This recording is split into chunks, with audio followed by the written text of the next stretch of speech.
Forever young, or am I faking? On the tip of my tongue, there's a sarcasm waiting for you.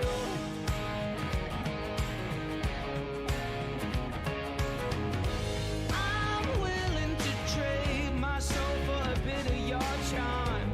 There's no way I fade into oblivion, 'cause I'll keep shining over you all. And if your wings entwining, you better face the fall, keep trying again. Oh yeah, keep trying again. There's mud on the floor, disparate people trying to get through the door, although the room's already crowded. But I'll keep shining over you all. And if your wings entwining, you better face the fall, keep trying again. Oh yeah, keep trying again. Zeros, everybody's trying to be heroes when all they have to say to be okay is I don't know. And keep trying again.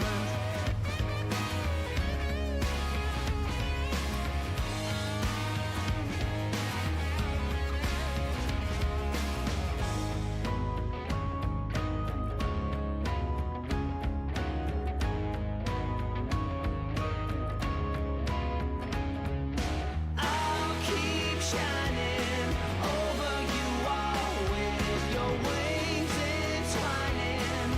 You better face the fall. Zero, everybody's trying to be heroes when all they have to say to be okay is I don't know. Are you okay? I'm not that sure.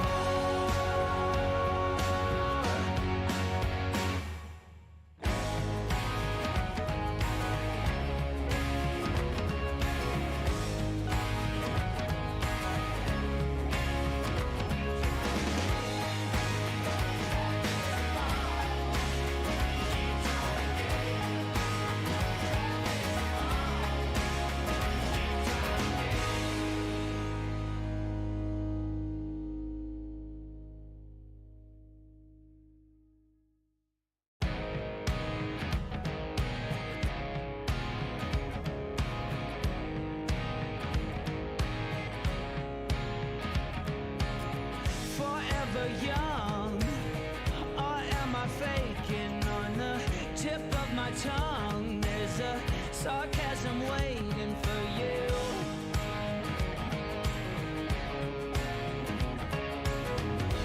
I'm willing to trade my soul for a bit of your charm.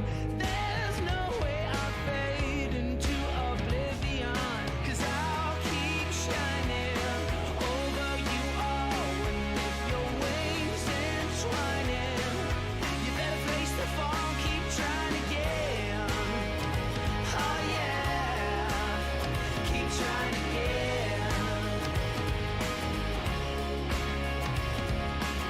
There's mud on the floor, disparate people trying to get through the door, although the room's already crowded. But I'll keep shining over you all. And if your wings entwining, you better face the fall, keep trying again. Oh yeah, keep trying again. Zeros, everybody's trying to be heroes when all they have to say to be okay is I don't know. And keep trying again.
so young? Or am I faking on the tip of my tongue? There's a sarcasm waiting for you.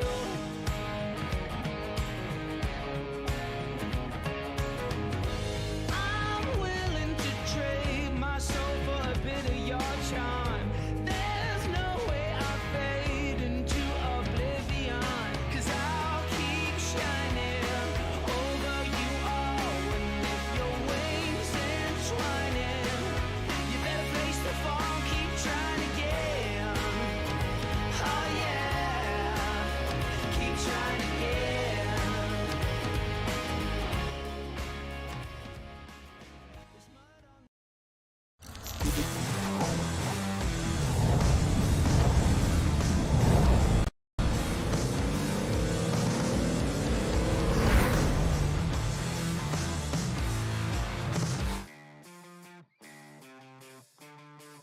Hello and welcome to Michigan International. Here we are for the Great Lakes Truck Series presented by Patti Engineering for race number 1 of the playoffs. And I'm joined in the booth by Mr. Bobby Carter, Elliot Henderson. How are you doing today, Elliot? Good, Kyle. Looking forward to this one. I think we are in for a fun drafty boy race today, but tires will end up mattering. I don't know exactly when they'll start to cut off, but typically 15, 20 laps into a run, tires will fall off significantly, and we'll start to see a little bit of breakout groups happen tonight. So looking forward to seeing what happens there, but right now just excited for tonight's race. Start of the playoffs, a lot of different names starting up front. We'll see who takes it to them with this winner in playoff format. Yeah, the way they're doing it here in the Great Lakes Series, it's win and you're in. Let's take a look at our playoffs right now, because first of all, some of y'all may have not have heard, but instead of having a 12-car playoff, we have a 13-truck playoff. 13 trucks instead of 12. Hunter Brittle had got added to the playoffs, so we have a lot of contenders here in these playoffs now. We have it's only 12 points between 13 drivers right now. So Hunter Madalinas, he's your points leader coming in. Jake Miller, 1 point back. Then you have Michael Sensi, Daniel Nanny, Ross Brockman, Gavin Fitzgerald, Ashton Lawson, Shane Neiswanger, Matthew Durr, Eric Kepf, William Barbagelot, Aaron Duclos, and Hunter Brittle are your 13 championship contenders here in the Great Lakes Truck Series. Which one of them will get it done here tonight in Michigan and lock themselves into the next round? Because next week we go to the Glen, and who knows what's going to happen there. Yeah, the big thing to note is that Matt Durr has already solidified an extra bonus point for the pole position tonight, 1,000th of a second over Steve McLean.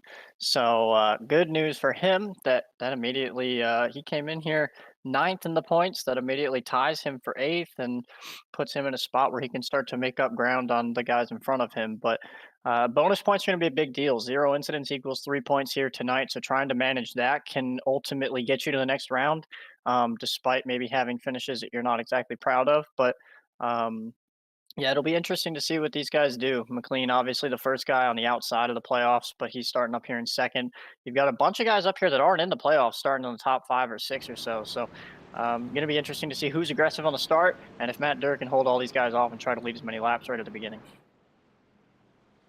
Now we're going to go through our starting lineup here for the playoff opener. Of course, on pole, you mentioned it, Matthew Durr, only 1,000th over Steve McLean in the number 37 on the high side in the second spot. Jacob Bransky will start third ahead of Christopher Heller. In the fifth spot on the inside of row number 3, you have Jake Miller, and then on the outside, Mr. Pink, Eric Kepf in the 6th spot.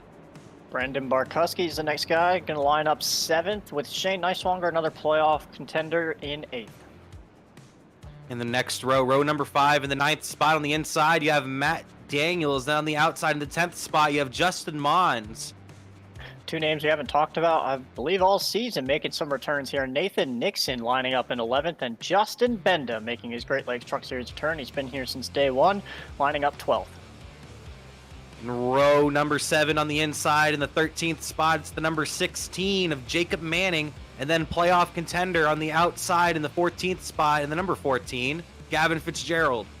Next row, 15 and 16, carries two big playoff names, with Hunter Madalinas lining up 15th and Mr. Excitement William Barbagelot lining up 16th. In the next row on the inside, in the 17th spot, you have Sam Hoff. Then on the outside of the number 30 machine, championship contender Daniel Nanny in the 18th spot. Rounding out your top 20 will be James Shiflett in 19th, and Ross Brockman, the most consistent driver all season that didn't win a race, will start 20th. About to go green flag racing in a half a lap in this playoff opener. Who could win this race? Can we have a spoiler, a first-time winner this season, someone outside of the playoffs possibly to get the job done here today? McLean is on that front row, so it's definitely a possibility. Or will we see someone like Matthew Durr lock themselves into the next round? The next two races could be chaotic, as it's Watkins Glen and Bristol, so you may want to get the job done here at Michigan. We're going to go green flag. I think we know how good Bransky and someone like Barkowski is. It'll be interesting to see what those two do starting up here at the front. But like you said, Matthew Durr will lead them down. Pace truck is pulling off, and we're getting ready to put this one green. Matthew Durr, the number 41 Xbox Ford, is going to lead him down to the green flag, and the green flag is waving. And Matthew Durr gets off to a great start, and McLean's on the high side, and Christopher Heller's all over his back bumper, and Bransky in the University of Michigan machine is going to try to take the second spot before we get into turn 1. Big fan out towards the back with Barbagelot and Gavin Fitzgerald, but we're all watching the front with Matthew Durr leading Jacob Bransky. They're going to single file out a good bit here. The next battle is going to be between Jake Miller, and I believe that's Christopher Heller on his outside, as Bransky's going to go for the lead into turn 3. And Jacob Bransky, he's going to send it into 3 and 4, and he's going to take the lead away from Matthew Durr. He's clear on all sides. He's going to move up to the high side, and now Matthew Durr is going to get the challenge from Steve McLean. And here comes Jake Miller and the Jeremy Mayfield Toyota right behind them. So one thing we know about Matthew Durr is he is very, very good at saving tire.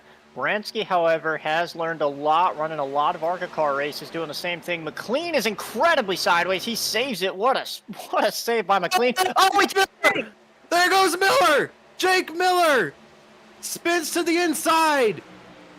I don't think Steve thought they were 3 wide. Doesn't look like that's going to do any damage to anyone, but that's going to absolutely kill Jake on track position. Not that it really matters here, but towards the end of the run, it's super hard to pass. So not the start that Miller wanted. And again, he's one of your most competitive guys in the league. He's finished second in points ultimately every season he's been in full time. So not the start of the night he wanted. Wow. Steve McLean got into the quarter panel of Miller, and Miller went spinning to the inside. You're going to see the replay here, and there goes Jake Miller and that Jeremy Mayfield Mobil 1 Toyota. You hate to see it. It just really looks like Steve didn't know that they were 3 wide. I mean, I can't really pinpoint any blame.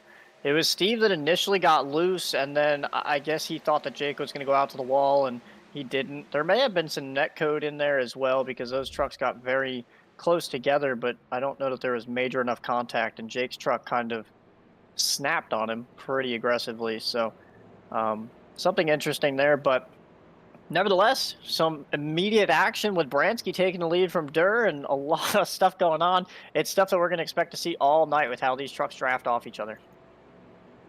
So an exciting start to the race here in Michigan. Wow.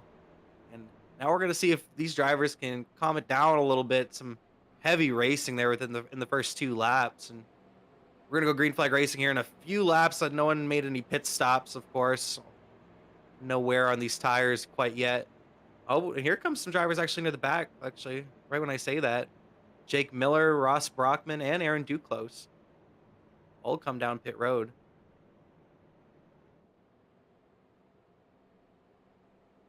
We know Jake's just going to pit for tires here, but it'd be interesting to see if maybe some of these guys are trying to reverse this field. I mean, I think pit window was close to about 26 laps. I was hearing anywhere between 23 and 28. So it's not like it's really a fuel race, especially on lap 4. It's not like you pit here and you can, have enough fuel to make it. So it'd be interesting to see what the strategy calls here. We know Brockman likes to go off strategy a lot, so no surprise seeing him come down, and Jake's just getting tires. So we'll have to see how that all works out for them. But I really don't know how I feel about being towards the back of this pack when you've got 3 teammates up there right around Matt Durr. Steve McLean's been incredibly fast all season. Eric Kepf and Shane Neiswanger up there. I feel like if you're a playoff guy like Brockman or Miller, you really don't want to try to use a set of tires or anything or go too far off strategy because of the fact that you just don't want to lose all this track position and not be able to gain it back. It's going to be so hard to pass later in this run. If they can't get a bunch of spots right off the gap, right off the start here, it's going to be painful for them to try to work their way up through the field. But we'll see how they pan out running all the way at the back now. These playoffs are going to be really exciting. It's gotten off to an exciting start. It's just going to get more exciting. I really like how the schedule is laid out. I was taking a look at the schedule. This round, of course, you have Michigan, Watkins Glen, and Bristol, which are just 3 fantastic racetracks, and 2 wild cards being the Glen and Bristol. You don't know what could happen there. The next round, we go to Nashville Super Speedway, which is a track that really tears up tires. And of course, you got Talladega Super Speedway after that. And who knows what's going to happen there in Martinsville. You're going to be lucky to get out with a clean race car there. And then to finish off the season in the final round, the championship round, we go to Atlanta Motor Speedway, which, in my opinion, is one of the best racetracks to race at. And it's just a classic finale. Yeah, my favorite thing about this first round is it's really anyone's race anywhere except for maybe Watkins Glen. We've never really seen anyone be able to dominate at Bristol. We've had repeat winners, I believe, but no one really comes out of my mind to say they're a favorite. Like no one's really a favorite there. Here we've never had a repeat winner. I don't believe it's always come down to that draft at the end and just where you are. Shane Neiswanger has his one and only win here the last time we were here, and it'll be interesting to see who gets it done tonight. But Watkins Glen, there's a lot of guys with that circle, like Hunter Madalinas, who are very good at road courses that just kind of feel like that's their dummy way into the next round. They're like, I'm going to go finish one, first or second there and be able to move right to the next round. But we have to see how this one in Bristol pans out too, and that's what makes these playoffs so much fun in this schedule with these trucks. Green flag racing once again. Gonna be the first restart of the day after the first caution. Jacob Bransky had picked the high side. He has Brandon Barkuski right behind him. The green flag is waving for Bransky. A great start from him and Barkuski. Matthew Durr a little slow on the start, and Christopher Heller was trying to find a way by. Now McLean's to his inside, and they're already 3 wide heading into turn 1 with Kepf all the way up on the high side.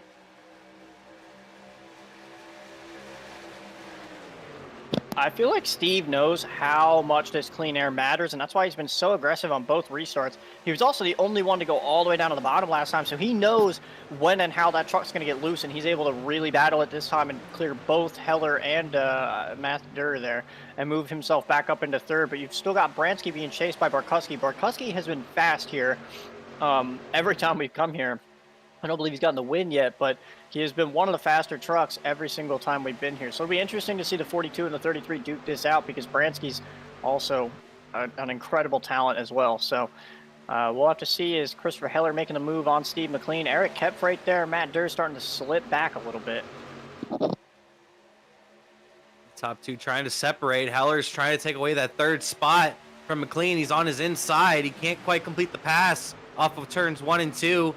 And now McLean's fighting back on the high side, and they're getting real aggressive behind him. Mons to the inside. Almost 4 wide for a moment there. They're going to be 3 wide coming off turns 3 and 4. This is almost calamity right here. You have Matthew Durr in the wall. Matthew Durr is in the wall, and now he's going to fall back a little bit on the outside. He's going to fall right behind Mr. Sam Hoff. And Hunter Brittle's going to jump into the high side right above him, right in front of him. Yeah, any type of damage to these trucks is going to be bad. I mean, they're not really wide open, but they're incredibly aero dependent here. As anybody would know, Bransky's starting to actually gap over the 42 of Brandon Barkowski, which is a little bit of a shock to me, but we'll see if Heller can push him back up there. We'll just have to see how Matt Durr's damage works out for him. He's going to be killed this run, but hopefully he can get it repaired a little bit the next time they come down if there's another caution, and potentially put that truck back up towards the front. Really painful start for him. Obviously started on pole and is nowhere near the front anymore. Looking at the race lead, Jacob Bransky took the lead on lap number 1, hasn't looked back since. He's right there, right in front of Brandon Barkowski. Christopher Heller right there in the 3rd spot. Steve McLean poking his nose to the high side, but there's no space there. Mons right behind him. Eric Kep in the number 63. A good start to this race for him. And here comes Nicewanger to the inside of Jacob Manning. Yeah, good start for Kep. McLean to the inside, and he saves it. What a phenomenal save from the 37. And you can see them all shuffle by. Matt Daniels is the one that's going to be a big loser out of that. He had to back out and give every spot up, but McLean is going to lose a ton of time. Basically did what he did on the initial start. Just got really loose down there on the bottom. Now the top 3. We have a top 3 of spoilers right now, separated from the pack. You have Bransky, Barkowski, and Heller. These guys are all teammates too. They're going to work together, and they're not going to let these guys catch them. Exactly, Elliot. They're going to work together. All these drivers work well together. They are being teammates right now. But they're all right now. If they win, they're not going to get into the next round or anything like that. Like I said, these drivers are spoilers. Heller and Bransky do not compete for truck points, and Barkowski is not in the playoffs in the number 42 machine. Quick shout out to Sam Hoff, who was able to survive that melee. Actually cleared, I believe that's Justin Mons and Hunter Brittle battling right behind him, and made his way all the way up to the top 5 here, running 5th. So good jump for him on the start, considering he started back in 17th. He's moved his way to the front a lot quicker than a lot of these other guys. Yeah, right now our top playoff driver right now is that battle right there. Eric Kep, Hunter Brittle, and Shane Nicewanger. Those 3 are battling for that spot right now. Those are your top playoff guys. But look who's right there behind him. Jake Miller. Jake Miller's got himself back into the top 10. What a run from him. Yeah, again, no damage to that truck, and he may have fresher tires here if he actually did take tires. We didn't go back and look. His pit stop was... I'll try to look, but I'll come back with that information later. But it's not a surprise to see him up towards the front here, making hay, because yeah, his pit stop was 5 seconds, so he did not take tires, so he's still got a set, the same amount of sets as everybody else. He's just here trying to gain as many spots as possible. Like I said, you want to get past these guys with the fresher tires before they really start wearing out, because it's going to be pretty much impossible to pass. You got to get to the outside. You're not going to be able to pass on the bottom, as he's already starting to figure that out, losing a couple spots on the bottom here. And they're 3 wide here. Nixon on the high side. Gavin Fitzgerald in the middle. Eric Kep gonna really fall back on the inside. Gonna be the big loser of this situation. Gonna lose a lot of spots off the corner. Here comes Peter Akimano as well, right here in the number 20. Haven't mentioned him yet. You're looking at the top 3, and they've really just separated themselves from everybody else. They're a second and a half right now in front of Jacob Manning in that 4th spot.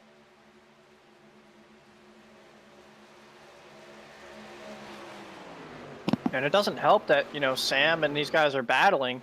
I mean, that's not going to be the way to catch them. So the top 3 are loving this. They're completely fine. The only issue for them is if a yellow comes out. But if it does not come out, they're just going to set sail. And I guarantee you no one's going to get there. One driver that's been on the move lately is Ashton Lawson. Ashton Lawson at number 24. He's been on the move. He's been coming up through the field, and he's about to get past Hunter Brittle now for what it looks like to be the 7th spot. So he's doing a really good job at that number 24 machine.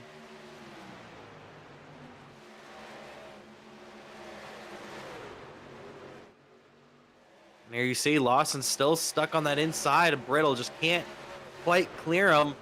Right behind Brittle, you see Justin Mons. He has a little bit of damage, but I'm surprised he's been able to keep up with that left front damage, a little bit of left side damage in general on that number 39 machine from the incident that happened with McLean. I'm a little confused. We have guys like Eric Kep that have dropped way off the mark, and Nathan Nixon that were both making solid headway, and they've lost a ton of ground here recently. So inside lane doesn't really look like it's working, although Ashton's still trying it down here under Mons. It looks like that outside's where you're going to want to be, and it looks like you're going to want to make sure that you have the tires under you now, because a lot of these guys are starting to suffer, it looks like, about 15, 16 laps into this race. Yeah, Lawson's been stuck on that inside the last couple of laps. He tried to get past Brittle, and he wasn't able to complete the pass. So now Mons is trying to get past him on the high side, and he just can't get up to the high side. Mons is really fighting hard up there, and he gets loose off the corner, and he gets a bump from Miller. And Mons is going to go through the grass. Great save. That was an unbelievable save from Justin Mons. That truck should have been completely wrecked. Even more incredible job by Gavin to realize what was happening. I believe he had to hit the brake there. There's no way he didn't just drive that truck full throttle and not hit him, but really impressive stuff there from Justin Mons. I can see what Jake was doing. I think his frustration was that Mons was just getting too tight and Jake was just faster. Like, Jake's like, I gotta go, man. I can't sit here and just sit behind you. So Jake was trying to push the issue, and you know, corner exit, you got so much left wheel in the thing. If you give them a tap, they're going to go around. We've got a real big battle back there with Mons, Eric Kepf. I think Lewis Woodall caught the wall and stacked everyone up back there, but they're all moving now. Maybe that was Justin Benda, actually. Yeah, this is craziness back here, Elliot. It's a whole pack of cars like it's Daytona or Talladega. This is insane right back here right now. Kepf and it looks like Aiden DuPont are leading this pack right here.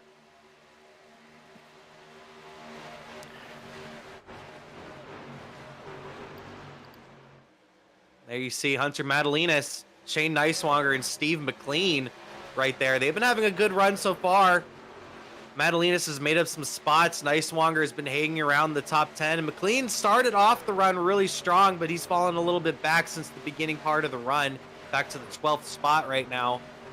I'll tell you what's going on up front, though. Sam Hoff has broken from Manning, and I'm not sure if he's catching draft from Chris or what's going on, but he is catching the leaders. He ran a 41 flat to Jacob Bransky's 41.18. So he's coming at almost a tenth a lap better than what these guys in front of him are running. I'd be interested to see if he can actually cut this down as Ashton looks to the inside of Hunter Brittle. That's for about the 6th spot, right behind Jacob Manning.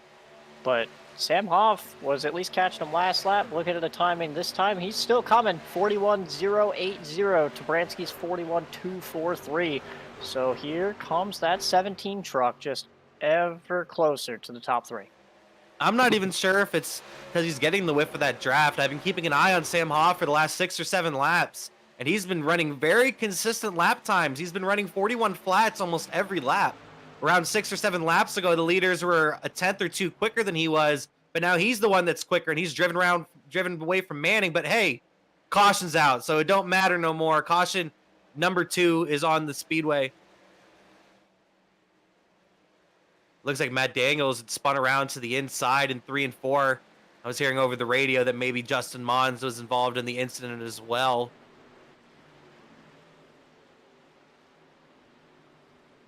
Here's Justin Mons right here in the number 39 machine. Damage on both of those front ends. It looks like the right and left front end. I'm going to get a replay here for you on the incident. Hate to see it for Matt Daniels and Justin Mons this early on in the race, only on lap number 20 of 100, only a fifth of the way through the thing. It's a very unfortunate recurring theme for Mons. He comes in here with so much, so much drive and determination to sit here and do really well in these races, and he has a ton of talent, and he was showing that tonight, running top 5 or so for a lot of that race until him and Miller made some contact that sent him down through the inside, almost through the grass. I don't know if he actually caught it or not, but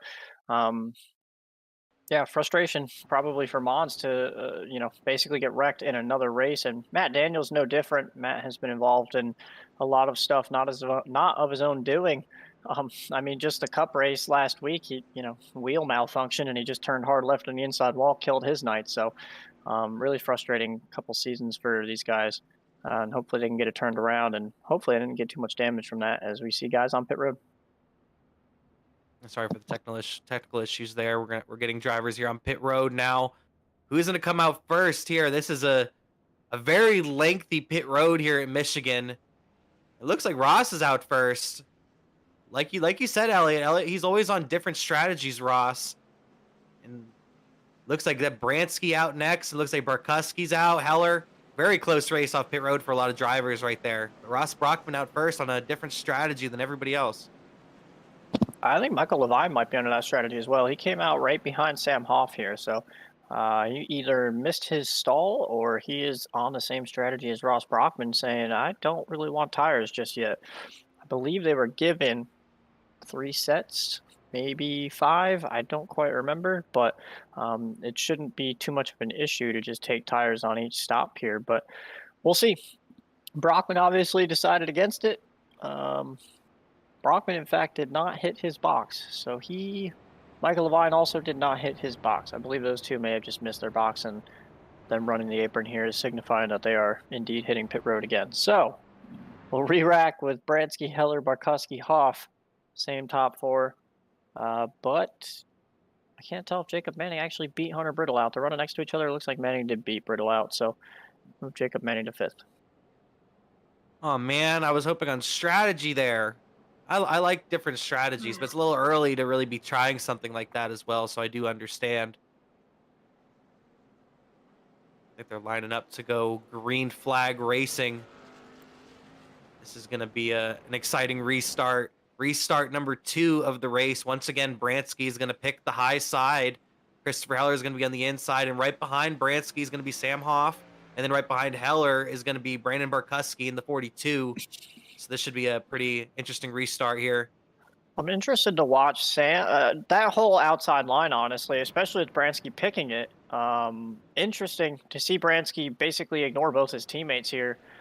He's probably going to give a count, but it's definitely going to hurt them a little bit with him on the outside lane. But the interesting thing is that guy 4th, 6th, and 8th. I mean, you've got Sam Hoff up there, you've got Ashton Lawson, and now Jake Miller has moved up into the equation again. So a lot of big names starting to move their way up towards the front, and really only a couple playoff guys. I mean, Ashton and Jake are the only 2 that are really inside the top 10 besides Hunter Brittle, and Madalinas is now floating around 10th. I think he's 11th. So we'll see what they can do, but interested to see what these playoff guys can do, since not a lot of them have been running up inside the top 5 or so. Still early on in this thing. I would expect some of these drivers to show up at the end, like Jake Miller to show up there at the front. I expect Eric Keff to get up there before the thing is over as well. But the pace truck pulls off, and we're going to go green flag racing once again here in Michigan. Jacob Bransky in the number 23 is going to lead him down to the green flag, and it's now waving, and Heller ready on the inside for him, and Barkuski as well. Might be some communication right there, and these 3 get off to a great restart with Jacob Manning right behind them and Sam Hoff trailing behind, and here comes Lawson to the inside. I think maybe he just waited for green, and Sam was not prepared for that. Sam's going to get freight trained by about the whole group and lose all the ground that he worked up under that last green flag run, unfortunately. And now that puts Jacob Manning up here, another spoiler that, you know, is a name synonymous with this series that has run very fast. Ashton Lawson down to the bottom. First playoff guy being aggressive tonight. 3 wide for 2nd place. What a move from Lawson. Can he make it stick off the corner and get the run off and take the 2nd spot? He's stuck better than Brittle.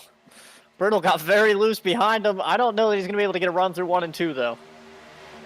There's still 3 wide. Now Lawson's going to back off going into 1 and 2, and now Heller has the inside. And Heller's trying to get underneath Bransky, it looks like. Barkuski on the high side. Just don't know how much you really want to use that inside lane. You can see Heller immediately drops back, gets in line behind Brandon. I really feel like that inside is just going to chew up your tires. I mean, I say that, but Ashton was using it the entire last time and drove his way all the way up to about 5th or 6th, right behind Sam and Miller. They're wrecking Hunter Madalinas in the wall. Oh my gosh. Your win leader, Hunter Madalinas. Shane Neiswanger involved as well, it sounds like. So 2 playoff drivers involved in this incident. Hunter Madalinas with heavy damage. Your win leader coming into tonight. Wow. Sounds like Steve McLean was involved as well. Yeah, I hate to bring up his name again, but that was a huge netcode deal Steve slid up the track and it caught Hunter and just turned him. Wow. Gonna grab your replay here. But you can see right here, watch the gap, and then just turns the 9. Massive netcode issue, and it's gonna completely kill Shane and Hunter Madalinas. You'd see 2 playoff drivers taken out in an incident in the first half of this race, especially Hunter Madalinas, Shane Niswanger, both involved in this incident. Steve McLean as well. You're going to take another look at it right here. You see Hunter Madalinas on the high side, McLean on the inside, and there you see Hunter Madalinas go around, and heavy damage for Niswanger and Madalinas. Niswanger might actually have more damage just because all his is on the front end of that car. Yeah, Shane actually drove up and gave Steve a nice little love tap on the rear bumper as well under caution. So I think I believe Shane believes that that's pretty much on Steve McLean. And yeah, Steve did wiggle, but at the end of the day, I mean, there was not even contact between him and the 49 as bad as I believe Shane thinks there was. Shane didn't even get sent up the track. It was just the fact that Hunter got netcoded that killed them. I think Steve was well aware that there was a car on his outside there. So just wow, unfortunate circumstance for Hunter Madalinas to get turned right there, and obviously Shane to be involved, wrong place, wrong time. But that's the playoffs, man. Hunter again has that Watkins Glen race to lean back on. I think Shane came into this race knowing that he's fast, and that this was a chance that he had to potentially win, despite the fact that he may not be running perfect. It takes a little bit to drive up to the front, but I think Shane also still has a shot at Bristol. I know he likes that place. I know he's fast there, and Hunter's obviously going to be good there as well. So these guys still have a couple shots left in this round, and I think Hunter knows that Watkins Glen's his, but I think Shane can lean back on Bristol a little bit and take that one to the house. But tonight he's going to be all but out of it. There's a ton of damage done to the 49. I mean, there's a ton of damage to the 9 truck of Madalinas. I think he'll be able to soldier on and potentially pick up spots just based off the draft, but Shane may even have engine damage, and that'll hurt him a ton tonight. But we've mentioned it, the next 2 races. Next week we go to the Glen, and Hunter's just so strong on road courses, so it's almost a must-win situation for him next week unless more drivers have issues. And then we go to Bristol the week after that, and you mentioned it, Elliot. There's not really a favorite going in there. That's really kind of anybody's race. There's no reason why Niswanger can't get the job done there. Yeah, Shane's been fast there in the past. Like I said, I just feel like there's so many guys that have been fast there. I know Nanny's quick. There's a lot of guys that are quick at Bristol, so it'll be interesting to see what they do. But I think Shane knew that tonight was going to be a strong suit for him, but I think he can still lean back on Bristol and potentially pull something out of the bag there, especially with the dominance we've seen tonight. I don't know that anybody has anything for these top 3 or 4 guys. I mean, now that Manning's up here, Ashton and Jake are now solidified, but even Sam has been a top 5 driver all night, slipped back to 7th on that last start, but he's been up there all night. Brittle, I mean, these guys have all been up here pretty much this whole race. I don't know that anybody has anything for them. We're a quarter of the way through, so we'll have to see what these other guys can start to do, but you got to wonder if these playoff guys that are running back about 15th, 20th, if they're starting to question, hey, can I go get Watkins Glen done, or am I going to be good at Bristol? Because tonight's not really going my way quite yet. We need to turn something around here because I don't want to fall back on one of those 2 tracks. Yeah, this race has not been going well at all for the playoff drivers. We're still early on here, though. We're only a quarter of the way through the thing, and we've already had so much playoff drama happen. We're about to go green flag once again after caution number 3. The playoff truck, the pace truck pulls off onto pit road, and Bransky's going to lead him to the green flag. A good start from Bransky, and he's going to drop right in front of Barkuski, and now Manning's on the high side of Heller for that 3rd spot, and here comes Miller and Lawson right behind them. Pretty massive stack up back there. Manning blinks into turn 1, but the field kind of stacked up on that restart. I saw McLean have to jump out, Pete Akimano. A lot of those guys, I think, got a little nervous, and there were a couple guys in front of them trying to jump it or something, but it all squares away, but it split the field up. You've got pretty much Brittle up in about 7th, and everybody in front of him are gapped out, and then you've got Sam's pack back there. I think Sam's about 8th or 9th, as he immediately closes the gap to Brittle. Dude, Sam knows what he's doing here tonight. I mean, he was fast here the last time we came here, but tonight he's starting out strong, and he says, I'm going to try to get back up to the front after my after my mishap on the last restart, I'm not going to let that affect me too long here, and I'm going to try to move forward this time. Sam Hoff looking strong, and he's going to try to get those spots back that he lost on that last restart. Jake Miller going to jump to the inside of Jacob Manning, or at least he's going to try to. He's going to just fall back in the number 4 machine, it looks like, in front of Brittle and Lawson. Yeah, I think Miller's finally back in a spot. He's 5th now, and he's behind a bunch of guys that aren't in the playoffs. Ashton got really close to him. They're aggressive 3 wide back there with Brittle, Ashton Lawson, and Sam Hoff. Not really where Ashton wants to be, but he'll be able to clear Sam. But I think Miller's kind of in a spot now where he's like, all right, I'm clear of everyone. I'm behind 4 guys that aren't in the playoffs. I'm the top playoff guy right now. I don't need to push too much. Oh, Steve McLean got turned to the outside wall. And McLean's been around a lot of drama tonight, and he is around once again in the number 37 machine. Amazing that everybody avoided them. Avoided him right there. That was very impressive by the rest of the field. For half a second, I thought Mons' night was 100% over, but somehow he was able to understand that was happening and avoid it to the outside. Wow. Crazy incident here. Steve McLean's machine is destroyed after that one. I think that's just awkward stuff between him and Nixon. I mean, McLean he was clear, you know, I'm not going to say he wasn't. And then he started to cut back down the track, and it just doesn't look like Nixon lifted. I think Nixon was maybe frustrated that McLean even tried to, I don't know. I guess you could say that McLean cut him off down the front stretch, and then from there it's on Nixon to just try to go into the corner. Maybe he thought McLean was going to run the outside wall or something. I mean, it's not a lane that we run here tonight, but McLean did give him an entire lane to the middle, but Nixon just flat didn't lift into the corner there. Yeah, I'm not sure what happened there, but heavy damage to that number 37. Woo! Mons barely makes it past. Everybody barely makes it past. Very impressive driving there from a lot of drivers. Yeah. Frustrating night for Steve McLean. Again, just barely missed the playoffs by a few points. Or, well, by a race, essentially. But not the night that he wanted here tonight either, after starting up towards the front. Obviously started second. It seems like if you started on the front row tonight, you're not going to have a good run. So, yeah, Steve is essentially 27th now, and we haven't heard much about Matthew Durr, but he has not made massive waves. He's still back in about 15th after starting on pole and dropping back there.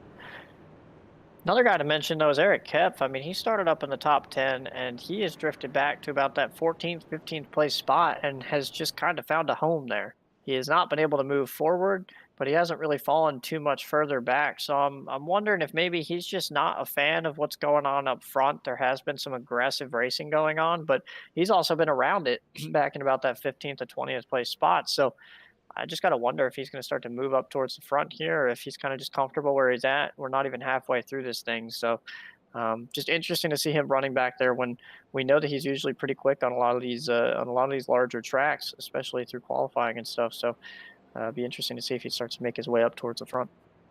Like I said, before this thing is over, I expect Eric Kepf to get back up towards the front. Ever since he was stuck on the inside in that 3 wide situation, he had a bad run off the corner. He just kind of went to the back. I think he just kind of backed out of that situation. And ever since, he's kind of just been comfortable where he is around that 15th spot. And I think before this thing is over and done with, we'll see him up there in the top 5.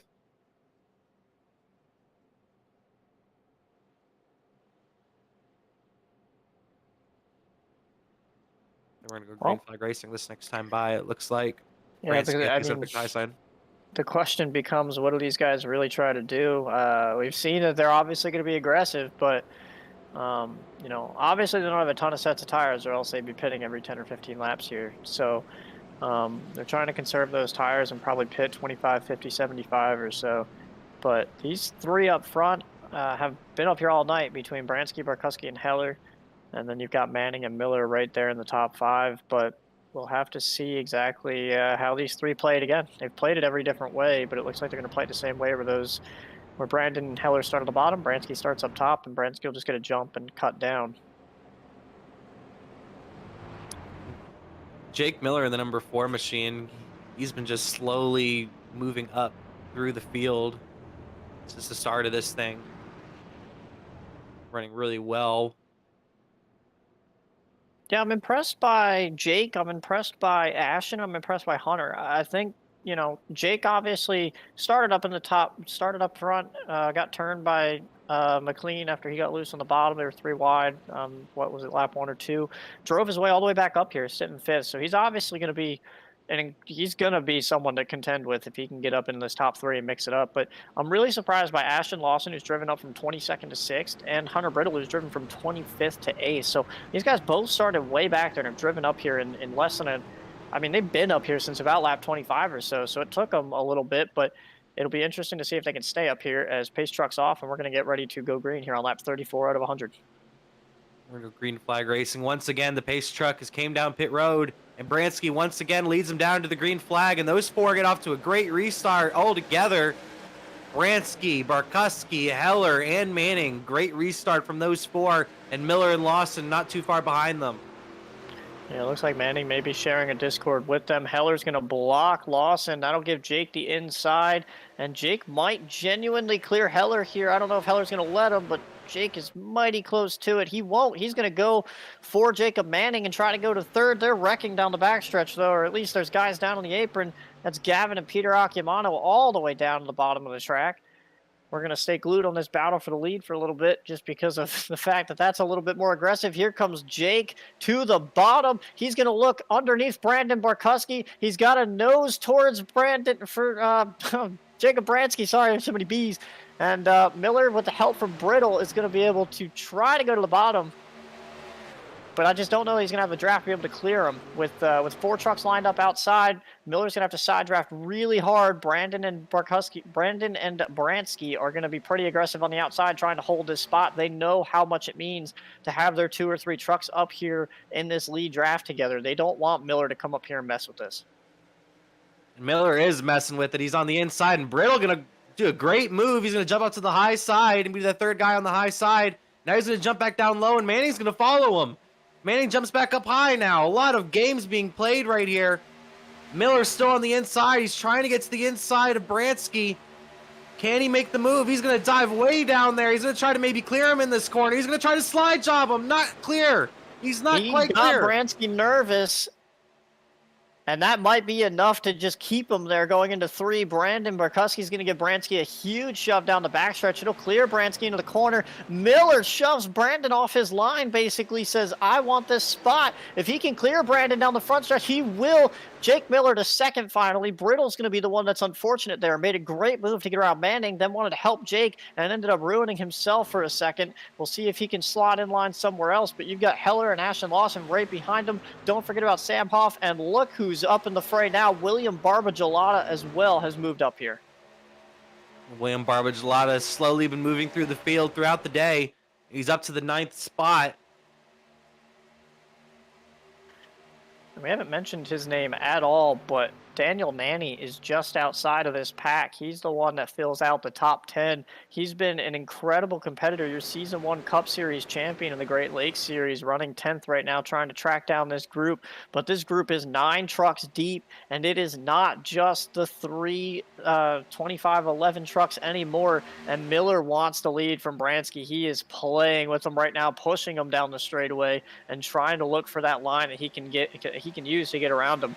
The problem for Miller, though, is just like at Daytona or Talladega, if he jumps out, Barkuski's not going with him. Barkuski has shown that he's going to stick with Bransky no matter what. So Miller has no friends. He needs a buddy that's going to go with him, and I don't think he has that.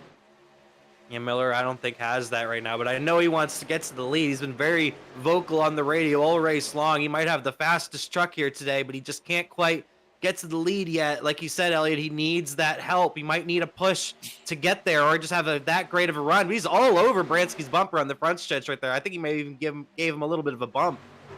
Yeah, the draft is significant here. I mean, he's going to be able to get to his bumper. It's just about when he decides to actually try to make that move. The problem is the longer he waits, the worse it's going to get. It's just going to get tighter on the bottom. So he really needed to try to clear him early on like he was doing, or just try to make the move now, knowing that he can slot up in front of Brandon maybe. But I think what he's trying to do is gap himself from the 42, or at least from Manning, so that if he made that move, he could slot in behind someone. Because right now, if he made that move, he would not be able to get back in line with Brandon Barkowski right on his bumper.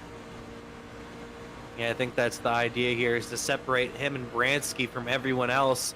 That way he can make the move on the inside and try to clear him, and then if he's not, he can just drop in right back behind Bransky. I think that's the idea here.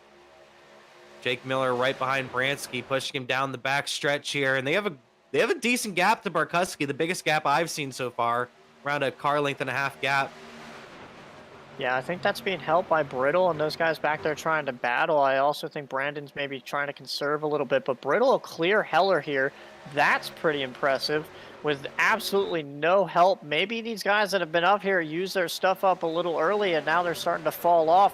Miller really giving Bransky the shove here out front. And it looks like Heller looking back to the inside of Brittle, but they're starting to drive away from Brandon, and that's what Jake needs. Jake needs to break off, and then he can potentially make a move later on. Sam Hoff's up in this mix too, looking around Heller and Brittle right now.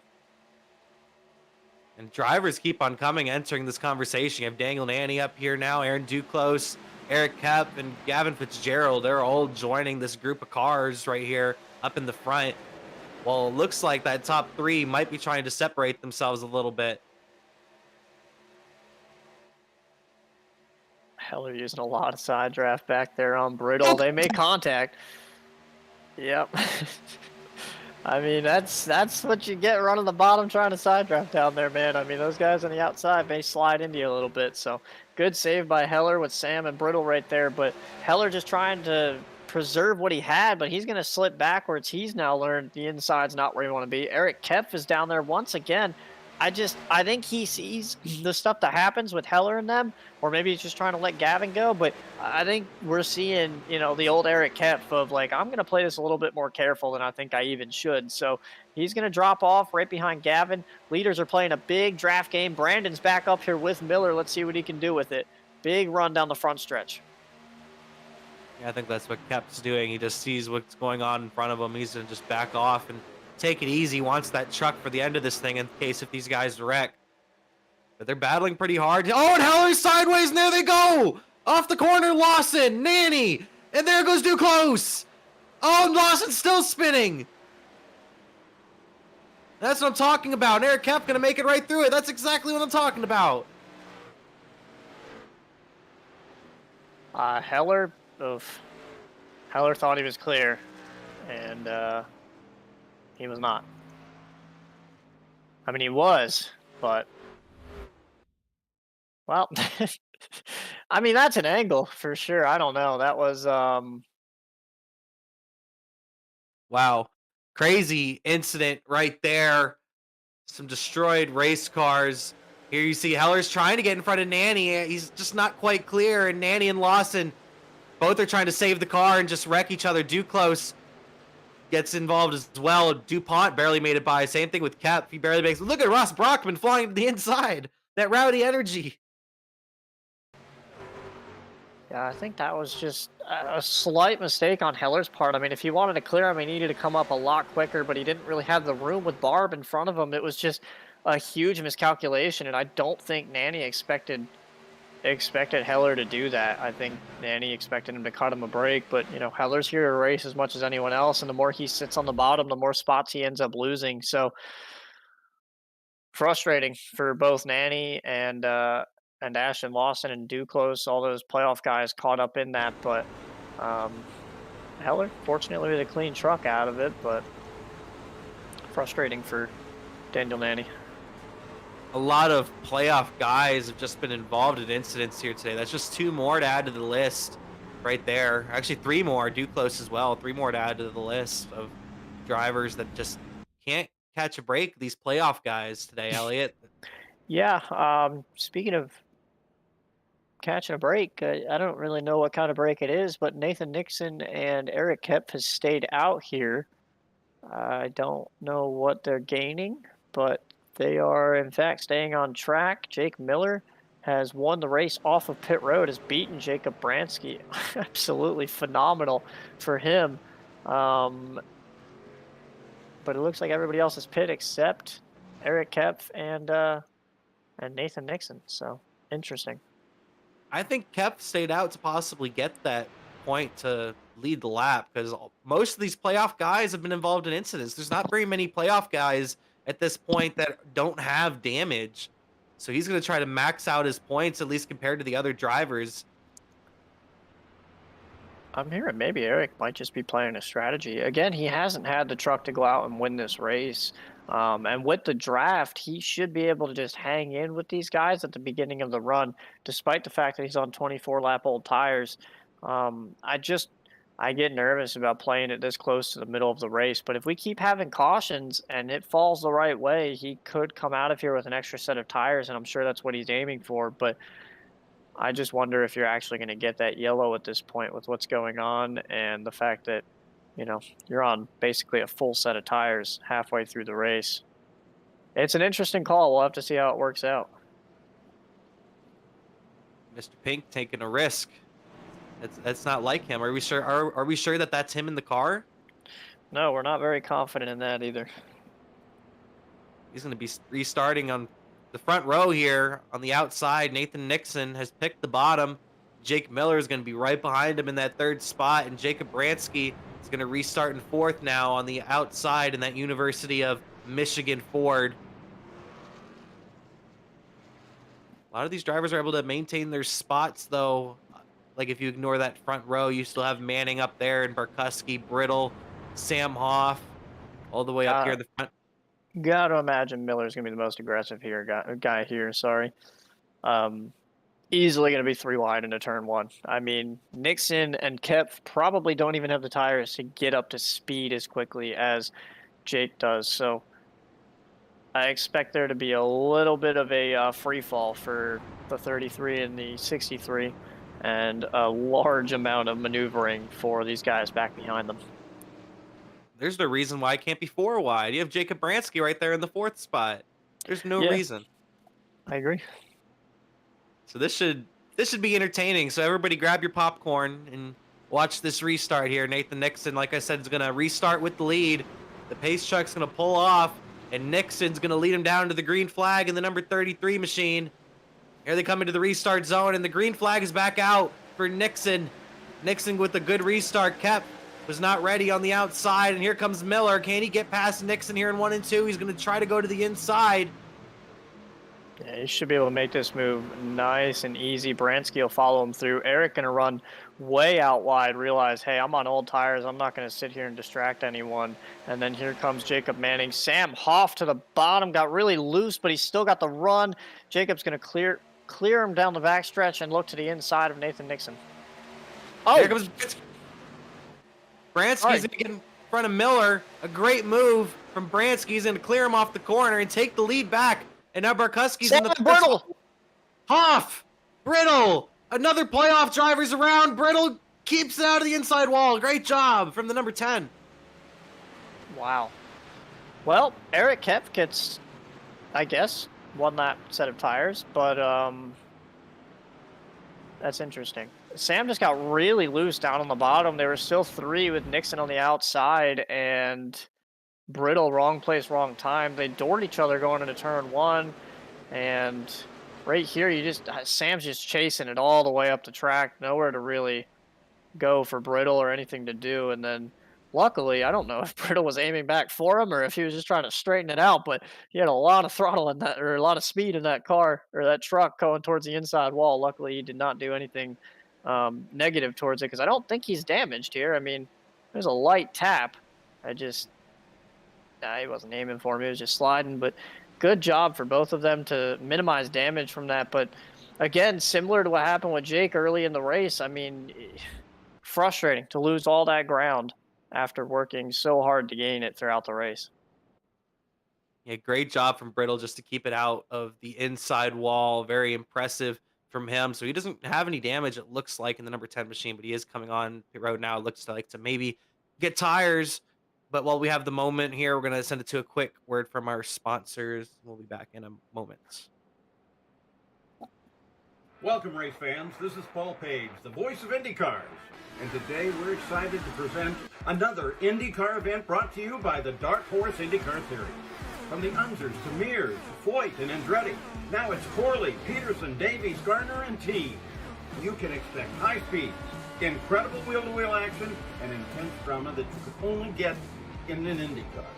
So sit back and enjoy your favorite drivers from all over the world take the track. Dark Horse IndyCar drivers, start your engine.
Welcome back here. Under caution, number 6. We're gonna go green flag racing this time by. It looks like Bransky has chosen the inside lane. That'll put Miller to the high side, and right behind Miller will be Jacob Manning, and right behind Bransky will be Brandon Barkuski. So this should be an entertaining restart. I'm expecting some craziness here. Yeah, I still think Bransky may have the best truck. Jake is definitely quick, but the moves that Bransky's able to make early on are really impressive. I just wonder if at the end of the run, if Jake is going to have anything for Bransky. But at the end of the day, you have to wonder, are we going to get an end of the run? We haven't seen really more than a 20-lap run at any point in this race. So 6 cautions deep, lap 51, you got to wonder, do we maybe run this one green all the way out from here? And we actually have green flag pit stops, and we get to see what these guys can actually do. But halfway through now, and we'll see who ends up on top towards the end. We will see who's going to end up on top. But we're going to go green flag racing once again. We're just past halfway here at Michigan for the Patti Engineering 200. And we're going to go green flag racing once again. Bransky's going to lead him down to the green flag, and he enters the restart zone. The green flag is waving. And there goes Bransky and Barkuski. Miller not able to go as quick, and Manning right behind him. And here comes Heller and Barbagelot. Barbagelot with a great restart on that inside. He's going to try to move himself into the top 5. Yeah, that's the problem with Jake, is these guys are all getting call-outs. Barb's up here now to play some games. Barb was also very fast the last time we were here. Jake is trying to get to the outside of Brandon. He's right there, but not able to be next to him coming down the backstretch. Brandon will actually clear him for second. So now the battle is for third between Barbagelot and Jake Miller. But Jake getting to the outside of Brandon. I think Brandon wanted to conserve some tire. You can see how far Bransky drove off. That might come back to bite Brandon if Jacob Manning can give him enough of a push to get around Brandon Barkuski. He's there. Brandon's just blocking so hard. He knows that spot's super important, but Miller's not having any of it. He's to the outside now. This is a great battle right now for the second spot. Barkuski's trying to jump in front of Miller, but he just couldn't quite clear him, and Miller's on his high side. Can Miller maybe clear him coming out of turn 4 this time? They're going to be neck and neck going into 3 and 4 right behind Bransky. They both have a big run on Bransky. Bransky was all by himself up in the front. Yeah, you can see Bransky playing some air games there, trying to pull Brandon around Jake. If he can pull the bottom, that means Jake will never really be able to clear him. So he keeps trying to play that strategy. It's the only strategy you can play as the leader, but unfortunately, it's only a matter of time before Jake now gets here, and he's there. And the question is, what does he do with the run right now? Because this is the biggest it's going to be unless he tries to lay off and try another run at it, especially the side draft Barb's got on Brandon. This is Jake's chance if he wants to make a move. We have some other drivers enter the conversation. Look back there. You have Aiden DuPont. Aiden DuPont's entered the conversation. What a run from him in the 00 machine. Oh, Pete Akimano gets turned. Man, Peter Akimano has spun it around in that Affleck-styled machine. In turns 3 and 4, this will be caution number 7 of the day, just past halfway. Akimano was running around 15th most of the race in that number 20 machine, but now he's spun it around and made heavy contact to the outside wall in 3 and 4.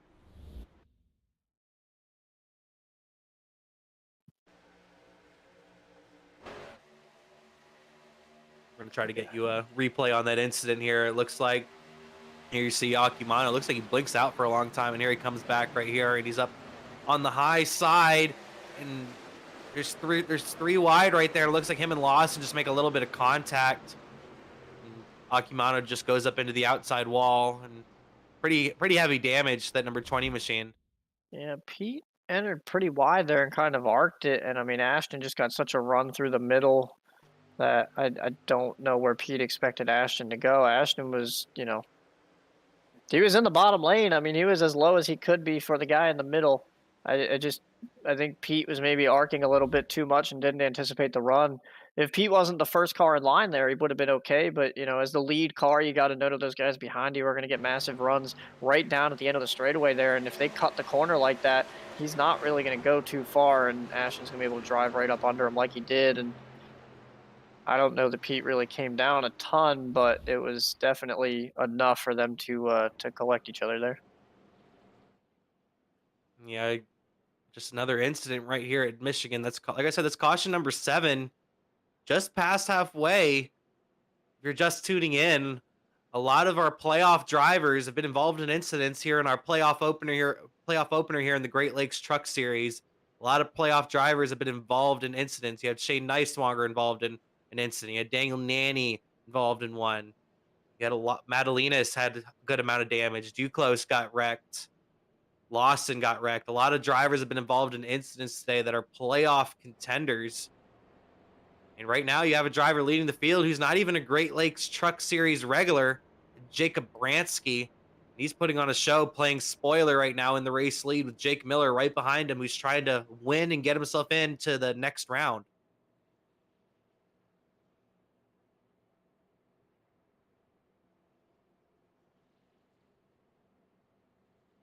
Yeah, I mean, Jake's really been the only guy up here that's been able to contend. We've got drivers like Gavin Fitzgerald and William Barbagelot that are now entered the picture, but it seems like everyone else has come under some misfortune, or just haven't really been able to stay up here with these guys. The other interesting story starting to develop is Matthew Durr. Matthew Durr is back up here. I believe he's 12th by my. Yeah, he is actually 10th. He's back up inside the top 10. I remember he ended up catching the wall, had a lot of really misfortunate incidents all the way at the beginning of this race. Has climbed his way, crawled his way all the way back up to the top 10. So trying to salvage a solid finish tonight, seeing if maybe that can propel him into a good run at Watkins Glen and or Bristol. But really solid comeback for him. Ross Brockman, also another driver that's up here that started at the back, that is a playoff driver.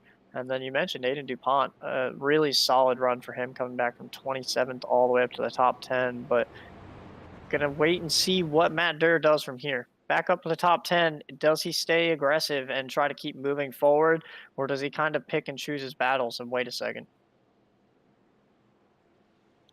We're doing green flag racing once again, this time by. Bransky has decided on the inside this time by, so he can have Barkuski right behind him. You have Jake Miller on the high side, and look who's right behind him, William Barbagelot, Mr. Excitement. Does he maybe try something on this restart? We know he's capable of doing it. Yeah, they're really just trying to do anything they can to make sure that Jake isn't going to be in a position to take the lead or be even second place. They've got 3 guys lined up on the bottom, 4 actually, all 4 of them are down there, with Bransky, Barkuski, Manning, and Heller to go back green here. And the pace truck will pull down pit road once again. And we're going to go green flag racing here at Michigan. Bransky's going to lead him down, and the green flag is out for Jacob Bransky, and Brandon Burkuski's going to follow in right behind. Here comes Jacob Manning. Can Manning jump into the third spot right in front of Miller? Barbagelot and Heller right behind Miller. It looks like Manning's going to clear Miller and block him. Going into turns 1 and 2 in the top 3 right there. Yeah, they played that perfect. They had all 4 of them aligned on the bottom, and they just used it to their advantage. They cleared everybody in that outside lane, and now they're finally back in all of them in the top 5. So it's going to be up to Heller. Oh, Miller shoving Manning off into the corner. If there's one guy that's not going to put up with it, it's Jake Miller, and he just shoved Jacob Manning so far off into the corner. And you know Barb's going to go with Miller here, and they're going to try to break up that group of 4. And Barb not actually really going to go with Miller. I thought he was going to push him off into the corner. Didn't give him really any help down the straightaway there. Jake's going to have to do this all on his own. Yeah, I was watching Jake Miller down that whole backstretch. He was literally in the bumper of Manning the whole backstretch, making him squirrely. At one point, Manning even got into the back of Barkuski because he was pushing him so hard. And Miller pushed him straight into the corner. Definitely not happy with that initial move. You even see some damage on the front end of that number 4 machine from that incident. He really was pushing Manning very hard, not happy with Manning. Well, I think it's Miller just knowing, you know, he's against everything here. All 4 of these guys are in a Discord. They have a count, and he needs to clear these guys one at a time, or he's going to be in a big heap of trouble. You can see Manning's not going to pay him back at all, and Jake's going to turn. Heller and Gavin! Oh, not Gavin! Oh! Wow. Wow. Brockman sliced through. I saw someone hit really hard back there. I don't know who that was. Wow. I think Gavin's going to be pretty upset with that may have been Pete once again getting into, or I think that might have been Matt Daniels getting into Gavin Fitzgerald back here. And Matt Daniels absolutely obliterated Gavin. His night's done. Gavin's night is done. And, I mean, Chris Heller is in shambles as well. Here we are going to take another look at it. Miller is right here stuck behind Heller, trying to get back into that third spot. And let's see what happens here. Kind of drives it into the corner. Heller slides up a little bit, and Miller pushes through him, it looks like. I argue maybe some of that is a little bit of net code. Like the way Jake went into the corner, it just got Heller loose. Heller was loose before Jake even hit him. And then unfortunately, you know, Jake can't really do a whole lot there. He can lift, sure. He didn't. So that's what happens. I think a lot of what was going on there was a little bit of aero, and I believe maybe some bumper to bumper net code because Jake wasn't on his bumper going into the corner. But it was close enough that it may have just gotten Heller little loose. We've seen how loose these trucks can get trying to enter the corner, and it may have been enough to get Heller just a little bit out of shape. And then, yeah, Jake, you know, he can hit the brake and get run over by Manning, or he can try to shoot to the outside like he did. The unfortunate side effect is Gavin's involved in this heavily, and I'm sure Gavin's just wishing that Heller would have just tried to spin it to the bottom. And I think Heller's probably wishing he would have just spun it to the bottom, because if he would have been completely fine and not damaged, but he tried to save it, went back to the right, caught Gavin. So. Wow, that was a crazy incident. Another playoff guy with just horrible luck. Horrible luck for Gavin Fitzgerald. He's been running in the top 10 a good amount of the day. Been running just outside the top 5 as of late, and got caught up into that incident. You hate to see it. Tell you what, if I'm a playoff guy at this point, I'm surviving, and I'm taking a top 10 and getting out of here. I mean, like, they have been all over each other tonight, and I think best case scenario for a lot of these guys is to just get out of here with a finish, because we're starting to lose count of who's going to go back to the garage really quick. Because I'm looking just through the current running order, and we have some drivers that are just having some pretty good runs tonight. Of course, we've mentioned DuPont. DuPont is up in the 6th spot right now. You have Anderson Bowen in 9th. He's having a great run.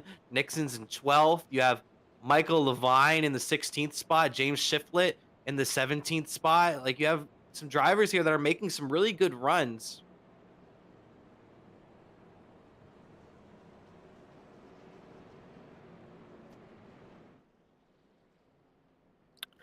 Yeah, I'd be interested to hear how a lot of these guys thought tonight went, but not the race I expected to be broadcasting. I mean, usually we come here and it's pretty clean. There's 8 lanes here to race in, and I guess they just can't pick one because 8 cautions is 8 cautions is getting there. But we are also getting towards the end. We're now about 40 laps from it as they're going to restack up and get ready to go back green next time by. The main dominant trucks have been Bransky and Miller. Barkowski's been there all night, just hasn't been a player as far as leading a bunch of laps. But you definitely can't rule out, William Barbagelot and Jacob Manning, who have been up here, if not the vast majority of the race, very recently. I mean, Barb, again, has been really good at this track previously, and it's, I'm not surprised to see him up here. I'm just interested to see if he can actually finish this one off. I'm honestly just really concerned about that front end damage, though, from Jake Miller. If Jake Miller ends up taking the lead, he does have, you can see it right there. It's not a lot, but if he's leading the race, that's definitely going to hinder him. Yeah, I wonder what that's going to do.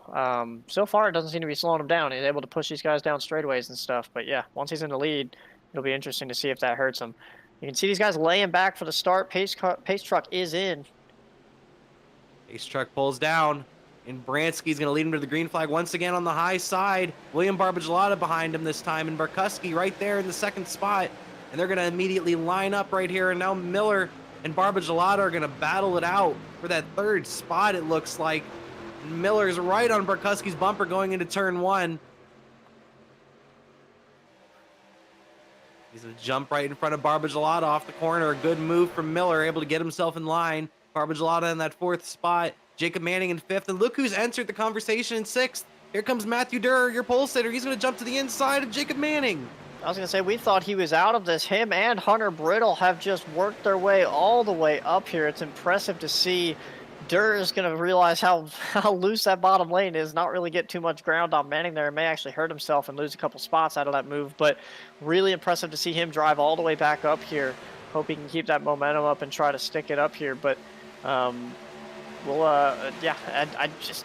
flabbergasted to see him back up here with, I thought that damage was actually going to affect him, but I guess he didn't catch the wall too hard, and he's able to soldier on. Aiden DuPont clears him. Again, super impressive run for Aiden DuPont. We don't really mention his name very often, but he's up here challenging for the top 5, top 6 spots. And here comes William Barbagelot. He's going to dive it to the inside of 3 and 4. He's in front of Miller, but there's no space for him to jump up in front of him. And he's going to be stuck to the inside. Ashton Lawson in the wall off of between turn 3 and 4 there. Hard contact to the outside wall. Heavy contact for the number 24. It looked like him and Justin Mons had gotten together, and he just made a heavy contact to that wall, and that's even more damage to that number 24 machine. But we're going to watch this battle at the front. Yeah, Miller to the outside. Almost contact there for the 2nd spot, but Miller with the great move on that high side. And they're almost making contact again, coming down the back stretch. Very close between Barkowski and Miller for this 2nd spot. Bransky still holds on to the lead. So we've seen Jake Miller be aggressive all night. What does he do with Bransky here? Is he going to have Manning's giving him a shot and a half down the front stretch. He may have something. He might get to the outside of Bransky going into 1. Bransky's going to have to cut him off. He does. Is Miller going to shove him off into the corner like he's done twice? He tried to, but I don't think Bransky's going to budge. Miller right there on his back bumper. And Bransky all over Miller all over Bransky's bumper coming off of turns 1 and 2. What does Miller do here in 3 and 4? Does he dive it low, or does he keep on riding that high side and hoping that Bransky slips up? Miller backs off early, and he's going to try to get the run throughout the corner. He's going to try to get the run off on Bransky and maybe make the move on the front stretch. Yeah, there is horsepower in these trucks, and Miller has a friend. Miller has not had any friends up here all night, but now he's got William Barbagelot, who may just work with him to cut off a lot of these other guys. Bransky, Barkuski, and Manning and Heller have all had a very dominant hold on this race, but you've got the 27 and you've got the 4 racing up there now, and Brandon slipped back to 4th, and Brittle, Hunter Brittle, up in the top 5. He was backwards, 20 laps ago with Sam Hoff? He's up inside the top 5 challenging Aiden DuPont.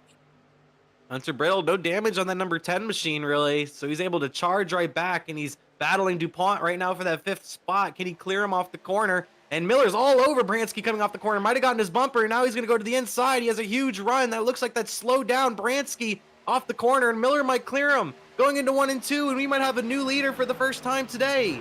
I'll tell you who just played that game perfect. William Barbagelot just ran that house perfect down the front stretch. He didn't give Brandon the opportunity to get to Bransky. He gave Jake enough of a push to clear him from Bransky. Now Jake can do what he wants. He has bar between Brandon and Bransky, and Jake can now command this race with really nothing Bransky can do because Bransky has no friends now. So the roles have now completely reversed. I don't know that Barb and Miller are exactly friends, but they're playing this perfect to be able to split up that trio that we just had up there. Now Bransky's in the 2nd spot with Barbagelot right behind him. What does Bransky do? Does he have a run?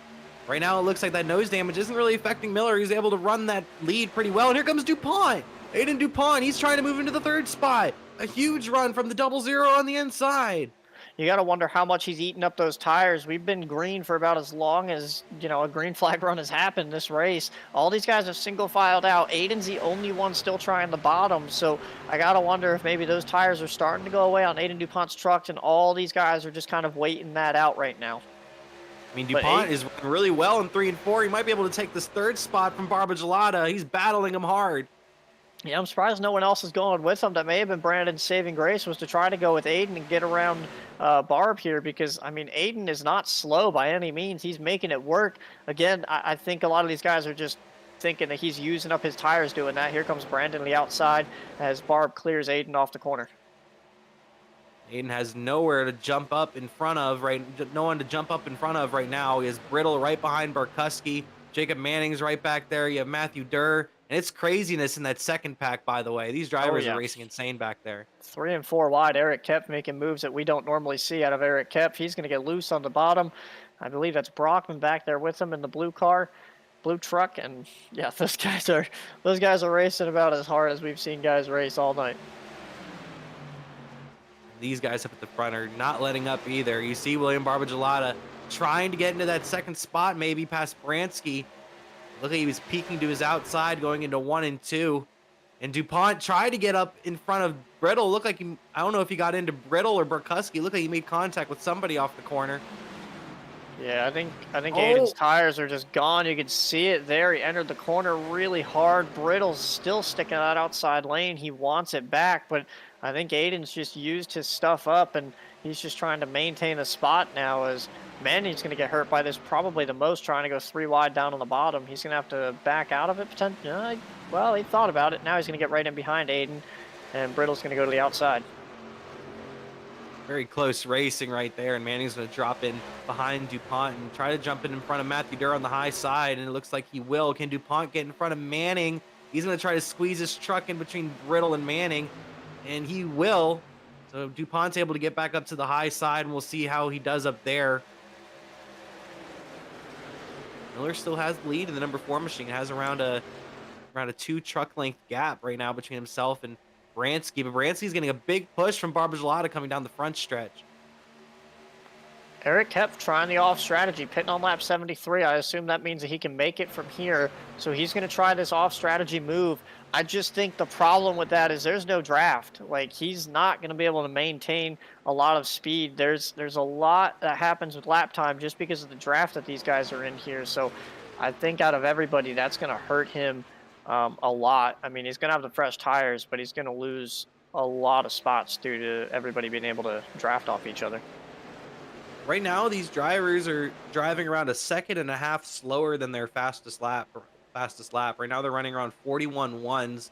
I'll be keeping an eye on Kep's lap times and seeing what he does out there.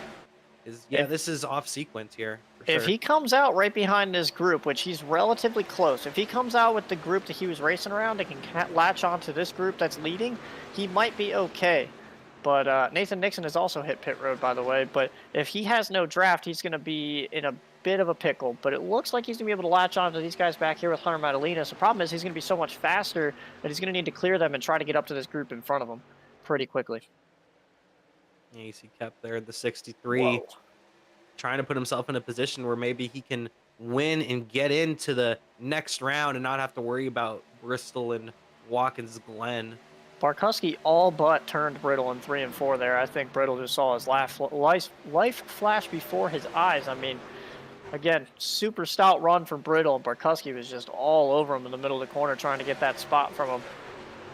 Brittle going to be able to clear him on the outside, though, with virtually no help with Manning pushing Barkowski down the straightaway. So move Hunter Brittle into this battle, man. He is up here inside the top 5 solidly, going to try to catch Barb and Miller. So, I mean, we went from no playoff guys being in this picture for the first 60 laps or so to here they all are. Meanwhile, Eric Kempf has caught the back end of this pack. He's flying up through here. He's around Sam. He's around Mons. He might be making this work. This is what he needs. He needs to stay with this draft. He needs to put clean lap times down, and he might be able to come out ahead of these guys and play aero games at the end of it. Yeah, that last time by, Eric Kep ran almost a second and a half quicker than Jake Miller. He ran a 40 flat, and Jake Miller ran a 41.3. So this could be the killer strategy for Eric Kep if he's able to make it work and everything gets timed properly. Best case scenario, he just needs to get back to the lead lap here, because if the yellow comes out, he's going to be in a very bad spot if he doesn't get this lap back. We got more guys hitting pit road. I think Duclos just hit pit road there. Or maybe that was Matthew Durr. But more guys are definitely hitting pit road and pulling this strategy now. I think they're pretty much at their fuel window, or they're out of fuel. So all these guys starting to make their final pit stop of the day. Matthew Durr just coming out of pit road, and you see Kep. Kep is just going to fly right past Matthew Durr in that 63 machine. So he's already in front of Matthew Durr, and Duclos just came on pit road that last time by, so we'll see how that compares. But here you see Kep. He's up here with the race leaders now, and he's going to try to pass him on the high side and get that lap back. Yeah, he's going to make it look easy pit stops. I'm assuming pit stops if Eric went to the outside. Yep, there goes Miller, there goes Barb. Bunch of guys hitting pit road here. But what that shows me is Eric had... Oh, Aiden DuPont slid it in there. I hope they all saved it. But I believe that's going to put Kep well ahead of these guys. It'll be interesting to see how he plays this out now. Yeah, this should get real interesting from this point forward. Kep has put himself in a position where he can win this race. So great job from Eric Kep getting himself off strategy. Great position that he's in right now in that number 63 machine. You're looking at him right now, Mr. Pink, playoff contender.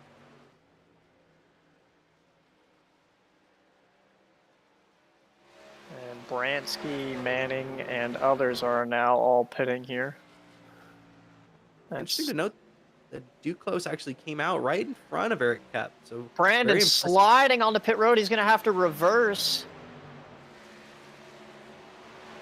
He had way too much rear brake in it, and that truck slid. He did not catch the inside wall, so he's still going to have a clean truck, but he is absolutely going to lose these guys coming back out on the track. You see Got in really hot right there. He may have downshifted, but lucky to not, even if he did hit the wall, he just slid down it, so nothing major. Eric did not benefit from that pit stop, by the way. Jake Miller comes out immediately already ahead of Eric Kep. We missed it on track, but Jake Miller back up to what should be the lead. And there's Bransky coming off just ahead of them into 1 and 2. Miller's going to easily clear them. This is going to be a very interesting strategy. Can Bransky track these guys back down? Can Miller run this out the rest of the race? And I kind of like where Kep is though right now. His tires aren't that much older than these other drivers. At least he's up here with track position, especially if he gets another caution, because pretty sure he has another set of tires available to him, as a lot of drivers might not have that. Yeah, I think he did pit that one time, so I don't know that he has an extra set available unless he decided to just get fuel that time. But I think for him, he almost wants this to just run out, because if it runs out, then he should be able to potentially get a top 10, which is not where he was running. So he should be okay. Now now your race leader out of the drivers that have made that last pit stop is Jake Miller right now in that number 4 machine. Actually, no, I think it might be Justin Mons, actually. He's right up in front of him. Number 39 of Justin Mons damaged that machine, so they should be able to catch up to him pretty quickly. So Mons did pit when all these other guys did. I'm wondering, he looks like he took 2 tires. Maybe he wants to loosen it up for the run. I don't know that that's really going to work out because the grip is really what you need here with how this track works. So Mons will probably be displaced pretty easily. The other interesting thing going on is you've got Brockman, Lawson, and McLean all running that opposite strategy. Lawson got killed early on in the race, and so he's probably playing this just hoping for a yellow to probably try to gain track position or something back. Brockman does this every week, so this is no surprise. And Steve McLean just out there trying to make back what he lost early on in the race. Again, had a really fast truck. Wow, Eric almost got caught up right there. Whew. That was tight with, I believe that was Jacob Manning, but still a couple guys that have yet to pit here. A very close call right there you saw with Eric Kep. Looks like Jacob Manning's over there, Matthew Durr.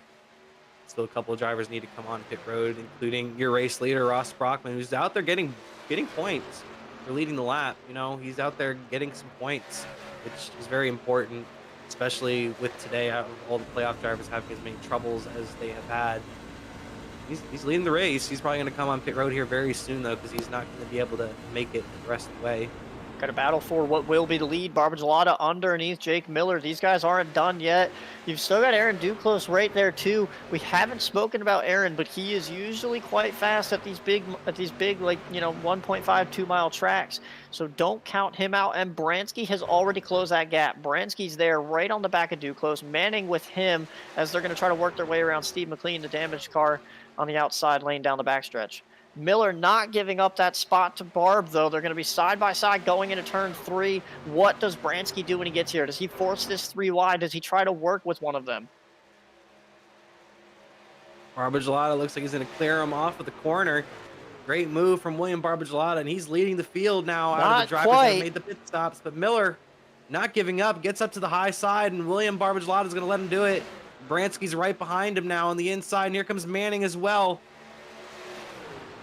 Bransky's going to go with anybody that isn't Jake Miller, it looks like. I mean, he knows that Miller's the fastest guy. You can see he's specifically picking Barb. He doesn't want Jake up here. They're going to play these games until the end of this. We've still got over 15 laps to go. We're coming to 15 laps to go here. And Jake Miller's going to try to clear Barbagelot despite the draft that Bransky was given. And Barb can't make it work. Now Bransky to the inside of Barb. And it looks like he might get him here into turn 1, but this is now a 5-truck race. Duclos right there, but it's Jake Miller, William Barbagelot, Jacob Bransky, Aaron Duclos, and Jacob Manning up in the top 5. Some good racing up here. 2 drivers still have yet to make their final pit stop, that being Ashton Lawson and Ross Brockman. Still need to make that last stop. Right now, this would be the race. This is the battle for the race lead after they're done with their stops. Jake Miller leading the field. Barbagelot right behind him, Bransky, Manning, and Duclos. Those are your 5 guys right now that are competing for this. Matthew Durr is not too far behind these drivers, as well as Eric Kep. Brockman is on pit road. Ashton is only 2 seconds up the road from Jake Miller, so they're going to catch him regardless of what happens. This is going to be your battle for the win right here. Ashton just praying at this point for a yellow. I believe he's at the end of his stint. Brockman went 25 laps. Ashton's at his 25th lap, so he can't go more than another lap or 2. So he is just praying that that yellow flag comes out. If not, he'll probably peel off this time. Bransky to the outside of Barb, just trying to get around both of these guys and get to Jake. Jake going to give him the outside, and Bransky's going to take it. Bransky around the outside of Jake Miller with the 1-lap fresher tires. Can Jake hold him off? Down the front stretch they go.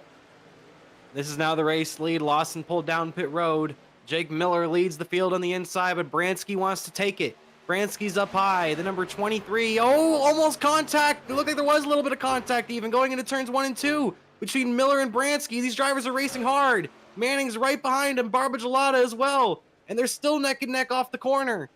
Jake knows he needs that arc, but he can't give it all up. There's 3 playoff guys up here. That's a huge gain for all 3 of these guys. Don't throw it away. They hit doors again into turn 3. Jake Miller, Jacob Bransky, both going really hard for this. All 3 Jacobs at the front of the field with Jacob Manning running third. These drivers are still neck and neck. It looks like Bransky might have led that last lap. It's going to be 3 wide. Manning to the bottom. This is absolutely phenomenal.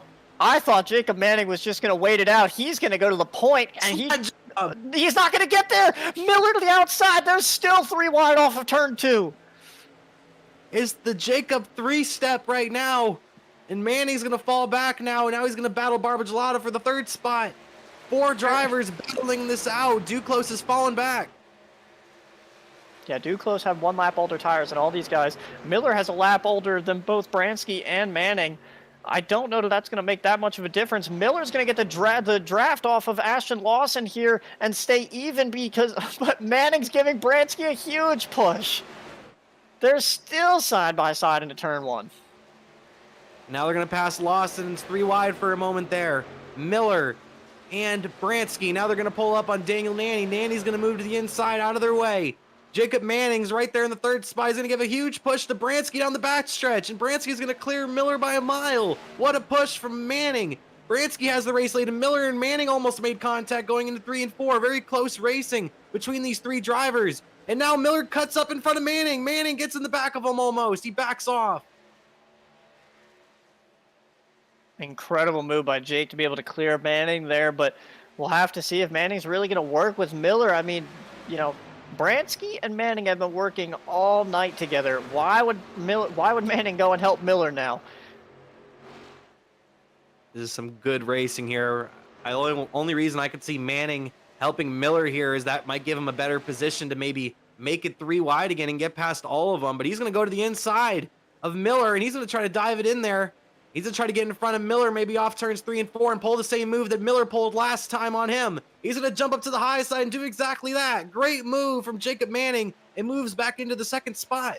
9 laps to go here. I just think Miller's tires aren't there. You can see Barb's falling off a little bit. Duclos has fallen off a little bit. This is going to be sorted out between Manning and Bransky. They have the 2 freshest tires. I don't think Miller's going to have much of a say in this unless those guys get to door banging at all, because his tires just aren't there. That 1 lap difference looks like it's going to be enough on the top end here for these guys.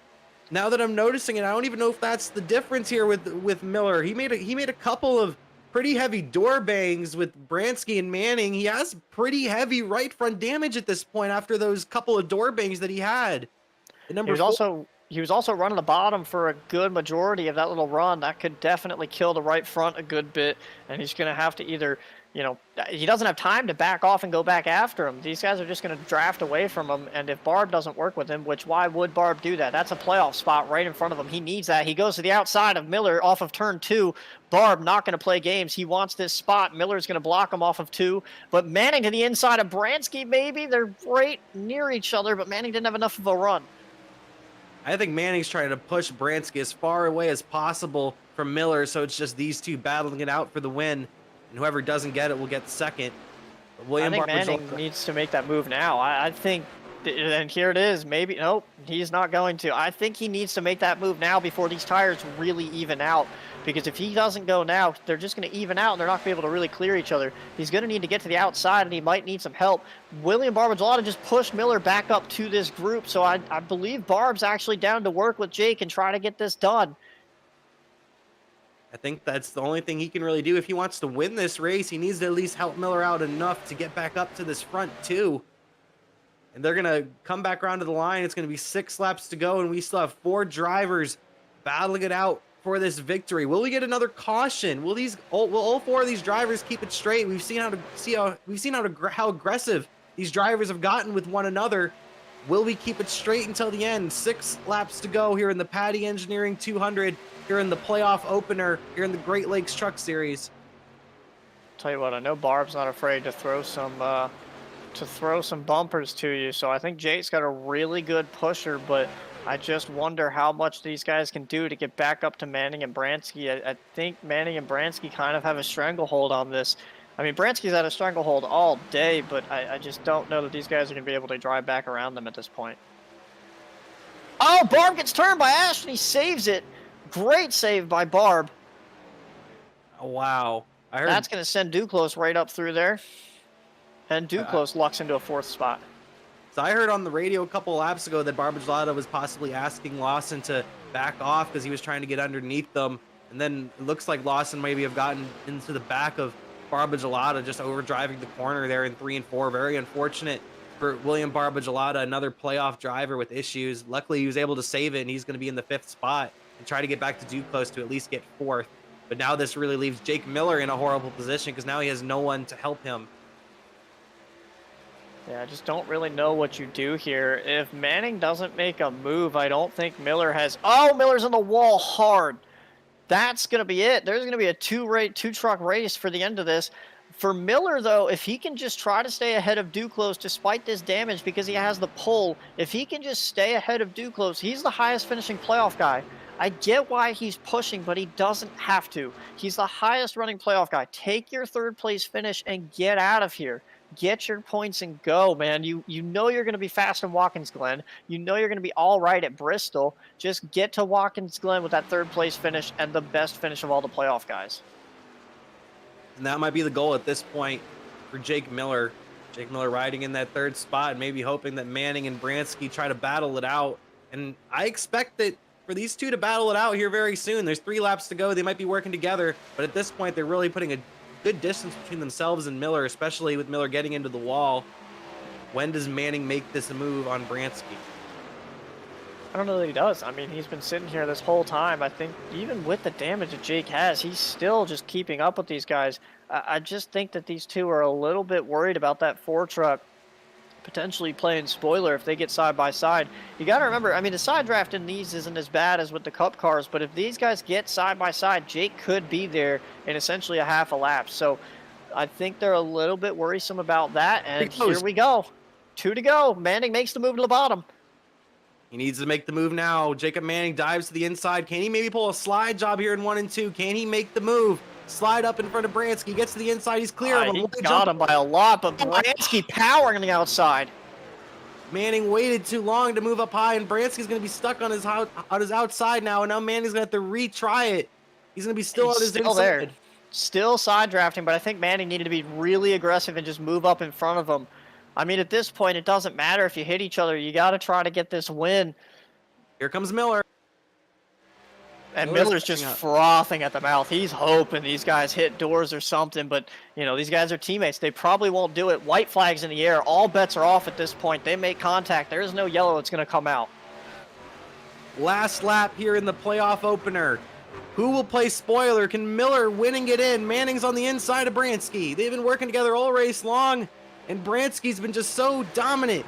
Manning's going to fall in behind Bransky. He's going to have one more attempt at it. Miller's right there in the 3rd spot. Miller's waiting for these two to maybe go at it one last time. Bransky's going to go into 3 and 4. What does Manning do? Manning backs off early. He's going to try to get the run off the corner, it looks like, in the 16. He powers it off the corner. Can he get the run off? He will not. And Jacob Bransky, he's going to take it home and win the Patti Engineering 200. Great race from Jacob Bransky, able to get the job done. And we have a Jacob top 3 with Bransky, Manning, and Miller. Miller coming home in that 3rd spot. Great job from him after all his damage on that machine, able to keep it in the 3rd spot. Great race from him. And Duclos and Barbagelot rounding out your top 5. So you have 3 playoff guys up there in the top 5. And then look at Eric Kep. He ended up hanging out in 8th, Elliot. Great job from him. It looked like that strategy helped him get some spots. I was going to say he was running about 12th to 14th-ish all night long, so to come home 8th is a pretty solid effort at the end of the day. I know he's going to be disappointed with it because I feel like he probably could have had a better run, but, I mean, a top 10 is a top 10, especially with how tonight went for him. So I think you take it, you know, you take it with what it's worth, and you go on to the next one and pray that it goes a little bit better for you. A little congratulatory wave from Madalinas. Madalinas able to come back for a 13th spot finish with all his damage. That's impressive from him. But Bransky is going to burn it down, and Manning's going to join him. 1-2 finish from these drivers. They worked together all night long, and Bransky's the one that came out on top. Jacob Bransky in that University of Michigan machine. All the Ohio State fans have tuned out at this point. And there goes Manning burning it down the front stretch. They might make contact there. Whoa, that was close. I think we're going to try to set up some interviews from the top 3 drivers from the race here tonight. Maybe try to get another driver or 2 in there as well. Elliot, any thoughts on today? Excitement, to say the least. I mean, that was definitely one of the more interesting finishes we've had. I feel like recently this league has definitely put on solid battles towards the end of the race, which is great to see because it's not something that we've been accustomed to early on in this season. But later now, I mean, you've got, the Cup Series Iowa race was a ton of fun. We've got Michigan. Watkins Glen probably won't be anything super enticing, but you never really know. But I think tonight definitely showed the class of the field, and I think guys like Barb and Miller and Duclos. I don't think a lot of people were thinking Barb and Duclos, and those guys running up front tonight really definitely opened up some playbooks on some things for Watkins Glen and for Bristol moving forward. They're really setting up for the next 2 races. We have the Glen and Bristol, so those should be some insane races to end out this first round of the playoffs. But I think we got some possible interviews here lined up for you. We're actually gonna interview our winner first this time. We're gonna bring in Jacob Bransky. Jacob Bransky, Kyle Lawrence short up in the booth. You got me? Yeah, I got you. Great race out there, Jacob. I would like to congratulate you on your win first of all, but how were you able to just keep it up front all day long like that? My teammates, honestly, we were just all working together the whole race, so I just owe it to them. We were just chilling up front and trying not to let anyone by, and it ended up working out in the end. Yeah, it was definitely a great show that y'all put on. Maybe what was going through your mind in those last few laps? Were you expecting a move from Manning, or were you expecting him maybe just to stay behind you and settle with second? No, we went over. He said he was going to race me, so we were racing those last 2 laps, and I kind of just did whatever I had to do. I was racing him hard. He was racing me hard. I kind of pinched him more to the inside, so because the top lane was just so dominant, so that's kind of what helped me out because he didn't really have a way to pass me there, and yeah. Yeah, it was definitely some good racing at the end. Was maybe the idea in those last few laps just to kind of maybe just get away from Jake? That way it's just between you and Manning there at the end? Yeah, that was our plan, was to just work together and then, just try and let it all out for the last 2 laps, and whoever won. So you were able to play spoiler here tonight. How does that really make you feel in that sort of position? You don't race here in the Great Lakes Truck Series for points. So how does that feel really just to play a spoiler here tonight? Someone could have won the race and got into the next round, but you ended up winning. So no one advances. Yeah, I know. I don't know. I wanted to race here because it's the home track, and it just means a lot to win here. And it's also my first win in the Truck Series. So, I don't know. I feel bad for to interfere with the playoffs kind of, but I just try and run a clean race and yeah. Well, yeah, congratulations on your win. You definitely ran a clean race and you got to victory lane here tonight once again in Great Lakes action. Anybody you want to thank here tonight? Just thank my teammates for that one, basically, especially Brandon and Manning and Chris. Like, we were just all working together the whole race. So just the biggest thanks to them. Thanks to 2511. And then shout out to Nav and Young Thug for this one. Well, we appreciate you talking to us, Jacob, and hope to talk to you again, and whether it comes to the Cup Series or the Truck Series here very soon. Yes, sir. Thank you. Of course. And I think next we're going to maybe try to bring in our second place driver, Mr. Jacob Manning, who ran a phenomenal race. Jacob Manning, Kyle Lawrence short up in the booth. You got me? Yes, sir, I do. Great job out there, Jacob. I'd like to congratulate you on your second place finish, first of all, but maybe what was going through your mind in those last few laps there? Well, I knew I had to get me and Bransky away from Jake back there. He seemed pretty mad that we were working together, and, rightfully so. He's by himself, and you got 5 of us up there working together. I would understand how that's irritating, but we were just trying to get away from him. We saw him and Barb were catching us, and then Ashton and Barb got into it. So I was trying to take advantage of that and make sure that, we wouldn't give Jake a chance to get back to us when I went for the move. And I started going for it with about 2 to go. I was there, and then I was like, maybe I can get the run coming out of the corner in 1 and 2 if I just back it up a little bit. And he sent it and made it stick. I don't know how he did it, but that was a hell of a win for Bransky. That was super phenomenal job for him. He led, probably the most laps, I would assume. Did a good job. I wouldn't say anyone else deserved it. Yeah, it was definitely some phenomenal racing. But what was going to be going through your mind? Maybe not before the end of the race, maybe like around the middle part of the race. There was some aggressive driving between y'all, and a lot of cautions were coming out. What was maybe going through your mind right there? Were you just trying to maybe just keep the car intact at that point?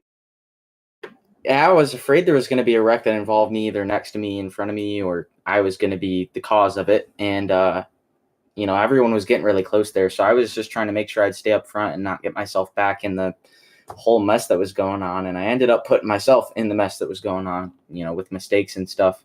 So then it was, from there, once we finally got that green flag run, just strategy. We thought we got beat, and somehow we just flew right back up to the front after that. But no, it was pretty scary. I wasn't 100% sure, but, I wasn't, too hard on myself about it. I was like, if I wreck, I wreck. I don't race this series too much. Pretty much whenever I'm free, I can get in here and do it, which isn't very often, but, still pretty cool to come in here and, I'll have a shot at winning it, be that close to it. I mean, that's awesome. Well, congratulations on that second place finish, Jacob. Anybody you want to thank for your second place here tonight? Well, Heller, he's the one who reached out to me and, asked me if I wanted to come be on the team once I let him know that I'd be running part-time and full-time in the Cup again. And he just threw it out. He's like, yeah, anytime you can come and drive for us. So I was like, all right, that's sweet. I'll come and do it, I guess. And so this was my first night in the trucks with them. And, they were doing a good job at the front the whole night. And I just tried to work myself up to the front. I eventually did and just worked with them. So, a huge thanks to 2511 and especially Chris Heller for getting me on the team. Well, we appreciate you talking to us, Jacob, and we hope to speak to you again soon with a top 3 finish, maybe even a victory here in Great Lakes action. Yeah, hopefully. Thank you, Kyle. Yeah, of course. And then I think next we're going to bring in our 3rd place finisher on the podium, Mr. Jake Miller. Jake, Kyle Lawrence short up in the booth. You got me? Yep, I got a copy. Jake, great race out there, man. You're able to come home with the 3rd place finish, but what was maybe going through your mind those last few laps trying to fight to get up there to the race lead? I was just angry because I knew those two were teammates and they had 1 lap fresher tires than me and they didn't have to push as hard. So I thought I had Barb's help, but Ashton kind of bumped him. But I think if Barb was behind me, we all could have had a 4-car battle at least. That was some intense and insane racing for throughout most of the day. You had some wounds on your truck at the end of the race. What was maybe going through your mind through some of those like contacts that you had made going into the corner with Bransky? Well, first, 2511 Racing makes me really mad, and that's Bransky was working with them, Heller, Barkowski, and Manning. So the reason I was bumping all those guys into the corners because none of them are in the playoffs, and 3 of them are Cup guys, and I just don't like the fact that they're in here. So I'm going to show my displeasure, and that's why Chris got dumped. I'm tired of him racing championship people and wrecking Nanny and Ashton like that. That's not cool. So, you can't do that. And then try and block me when you're slower, you're going to get dumped. So I was pretty angry all night. That's why I was racing them like that. Yeah, definitely some fireworks out there on the track here in the first round of the playoffs, but you were still the highest finisher out of all the playoff drivers. A lot of playoff drivers had incidents here tonight, so you're going to leave here probably with the points lead here today. So that's something to at least look forward to going into Watkins Glen and Bristol. Have any hopes going into those tracks? So I understand next week I'm going to have a penalty for dumping Chris, and that's okay. But like you said, I was the highest finishing playoff driver tonight, so hopefully I can get the points lead, and I'm okay with the drive-through next week if that's what happens, because usually at Watkins Glen people don't show up, and hopefully we can salvage something out of there, like a top 10 or so. But I'm not very good at Bristol, and I just hope I can do well at Bristol in advance. But yeah, like I said, I'm beyond mad tonight. Unofficially, you are 3 points up on Brockman and 23 points up on Ashton, who is 10th, and that'll be the cutoff spot. So I think you're looking pretty solid to go into Watkins Glen, drive up through the field a little mad, and gain some of them points back to give you a buffer into Bristol. Yeah, that's good. That's a pretty good gap there. So yeah, I know Ashton's going to be real good at Watkins Glen, so I would expect him to get a win, or maybe Hunter Madalinas and then battle it out. Probably Nicholson's going to join. So you know, Ashton should hopefully get himself above that cut line, because I was kind of working with him tonight, but that's why I said Chris can't be racing people like that. So that's that, I guess. Me and Elliot were both very impressed that you were able to come home with that third place finish just because of the damage that you had on your machine. Very impressive run. Maybe had the fastest truck out there tonight. Anybody you want to thank for the race here tonight? Yep, my uncle Ron, and I guess my newly found teammates tonight. I think Benda, Sam Hoff, and Ashton. Because nobody was really in team chat, so I was working with them tonight, and they were just trying to calm me down because I was extremely mad. Well, once again, we appreciate you talking to us, Jake, and we hope to maybe speak to you next week after the Glen, maybe with the top 3 finish, maybe even sneaking a win there. Yep, I hope so. Thanks again, Jake. Yeah, have a good one. Then next, I think we're going to try to bring in William Barbagelot, our 5th place finisher. William Barbagelot, Kyle Lawrence short in the booth. You got me? Yeah, I got you guys. Great race out there, Barb. You put on a great show up there in those last few laps. We're up there competing with the top 3. What was maybe going through your mind in those last few laps when maybe you got into the back, when Ashton got into the back of you going into 3? Well, I was happy. I had everything go my way for most of the night. It worked out perfect with the pit stops. It was just us 4 up front. I thought it was just going to be us 4 to settle it for the win. And I don't know what Ashton's thinking like there. Like he just drove through the back of me when he's a slower car and lapped down in 21st. Like that. It was such a good night. And I know it didn't kill me. I still finished 5th, but it's like I don't understand what he's thinking there. And then Duclos gets by me, and I don't have a chance to race with those guys for the win. So that kind of hurt. But I mean, in the end, 0x and to finish top 5, I'll definitely take it. Yeah, definitely a great race from you, William. You just slowly moved your way through the field, and all of a sudden you're up there competing for the win. You were able to finish 3rd out of all the playoff drivers, finishing in that 5th spot. So overall, just a phenomenal day, especially with how bad a lot of these drivers had their day for playoff guys. At least a lot of bad luck out there for a lot of these guys. What was maybe going through your mind in the middle of the race when we're getting all those cautions? Were you just trying to keep your car clean at that point, really? Yeah, I mean, there was a lot of close calls. Like I tried to just, as the outside was pretty dominant, so I tried not to go to the bottom, kill my tires, do anything dumb. Had to definitely take it easy when I saw a lot of wrecks. Definitely didn't try to push. I know Jake at the start, when he got back to the back, he was flying, shooting through everything. I just tried to, slowly work my way up with cautions past people, pick a few guys off and slowly made my way to the front. So that was good. And yeah, definitely to be 3rd of the playoff guys.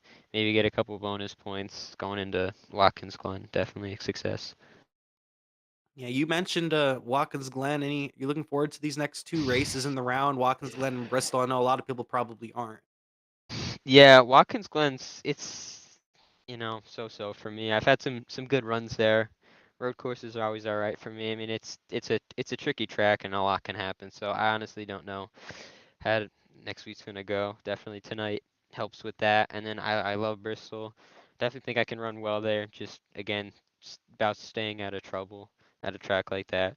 So we'll see how that goes. But I'm definitely excited for how it's looking right now. Well, we appreciate you talking to us, William. Anybody you have to thank for your performance out there tonight? Yeah, I just want to thank my teammates. Honestly, Jake, we were kind of trying to work together towards the end there, but didn't end up working out. You guys for putting the broadcast on, all the admins, just a good show. Not a great performance by us tonight, but still a good one. Well, once again, I appreciate you talking to us, William, and congrats on your top 5. And hope we talk to you again maybe next week or at Bristol with the top 3, or maybe even get a victory on the season. Yeah, thank you. Of course. Now I think we're gonna get you our last interview of the night. We're gonna bring in Mr. Pink, Eric Kep, Kyle Lawrence Short in the booth. You got me? I got you, Kyle. Eric, great job on that strategy, man. A lot of us were kind of scratching our heads a little bit because you were just pulling a way different strategy than everybody else, but it looked like it kind of worked out for you. You were able to get a couple of spots and move up into that 8th spot.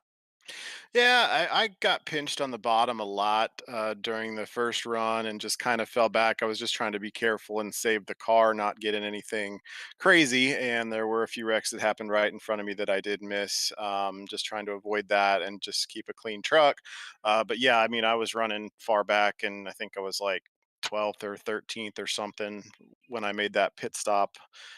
Before everybody else, I knew I could make it green when or make it all the way to the end when I pitted, and I obviously gained 5 or 6 spots, and then I think only one guy ran me down like as the run went on, and that was Ross, who pitted way later than everybody else. So, but yeah, that it worked out great for me. Yeah, I was watching you throughout the night, Eric. Looks like you were just trying to just play it safe. You're seeing how much calamity was going on out there. You finished 8th, but you ended up coming home. It looks like 5th out of actually 6th out of all the playoff drivers. So that's a great performance, especially with a lot of playoff drivers having issues tonight. So a top 10 is nothing to be upset about, even though I feel like you definitely had a faster truck than that, especially earlier on in the race. Yeah, I mean, everybody's speed was pretty much the same. It's one of those tracks for the first 5 or 6 or 10 laps, you can hold the throttle wide open, and it doesn't take honestly much skill to qualify here. No offense to anybody that qualified well, including myself, but yeah, it's just one of those tracks where track position is going to be key. You had to be on the outside to make any kind of pass unless you were on a little bit fresher tires. You just shoved it in there. But yeah, it was a good points night, and that's kind of what I was going for here at Michigan, which I kind of knew was going to be a crapshoot. But yeah, I moved up from I think I entered the playoffs like 11th in points possibly, and then the reset happened and tied a bunch of us. But yeah, to come out, I think you just said 6th would be excellent for me. I'm happy going into Watkins Glen next week. I don't mind road courses at all. Just kind of keep it on track there next week and come out with a good finish there. Yeah, right now, as it stands, at least the unofficial standings from what it says is right now you're in a tie for 6th with Duclos with a 12-point gap to the cut line right now, which is Ashton Lawson. So definitely a good point stay from you. And you were talking about Watkins Glen and Bristol.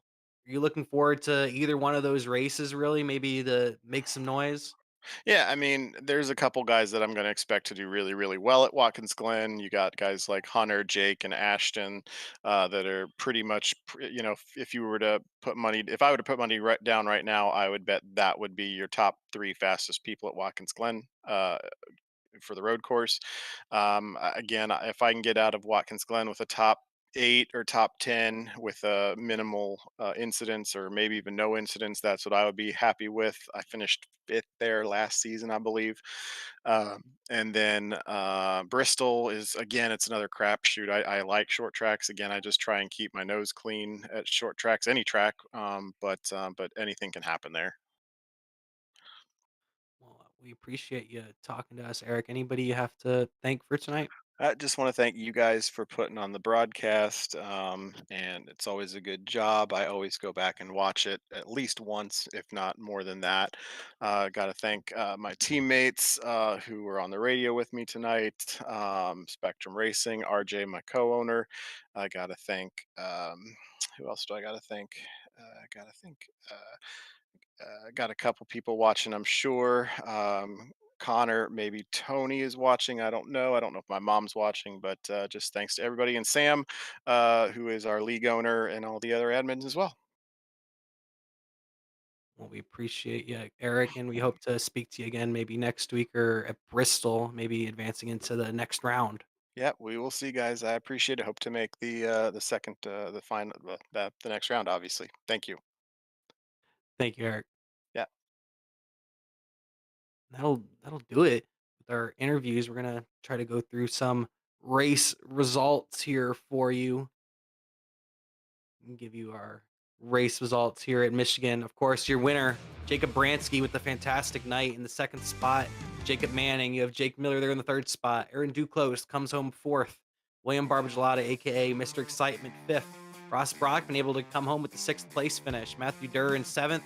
Eric Kep in eighth. Sam Hoff able to notch top 10. And Brandon Burkuski able to come back for that 10th place finish after screwing up coming onto pit road. Let's go on to the next slide, or 11th through 20th positions. We have, of course, in that 11th spot, great finish from Aiden DuPont. Very impressive run from him. In the 12th spot, you have Hunter Brittle. 13th spot, Hunter Madalinas was able to come back for that. Anderson Bowen with the top 15, so good run from him. You got Nixon back here. Justin Mons, Justin Benda, 17th in his return. Shiflett in 18th. Levine in 19th, and Ashton Lawson was able to come home 20th. And now we'll go on to our last slide of drivers. We have Daniel Nanny coming home 21st, McLean 22nd, Visser back here. You have Akimano after his issues, Nicewanger after all of his damage came home 25th. You have Christopher Heller 26th, Daniels in 27th. Gavin Fitzgerald today is our lowest finishing playoff driver in 28th after his incident with Christopher Heller. And then Lewis Woodall rounded out the field in the 29th spot. I think I might have some standings here for you as well going into the next race. We don't have a graphic for that. I'll be able to talk about it real quick. Just going into the next race. Jake Miller is currently your points leader right now coming into the next race. Ross Brockman's in second, 3 points out of the lead. You have Matthew Durr in third place, 8 points out. You have William Barbagelot, who's 9 points out. Madalinas, 10 points out. Duclos, 11 points out, tied with Kep. You have Daniel Nanny, who's 20 points out, and Brittle, who's 21 points out. And then you have that bubble. You have Ashton Lawson, who's 23 points out of the lead. You have Gavin, who's 6 points behind Lawson.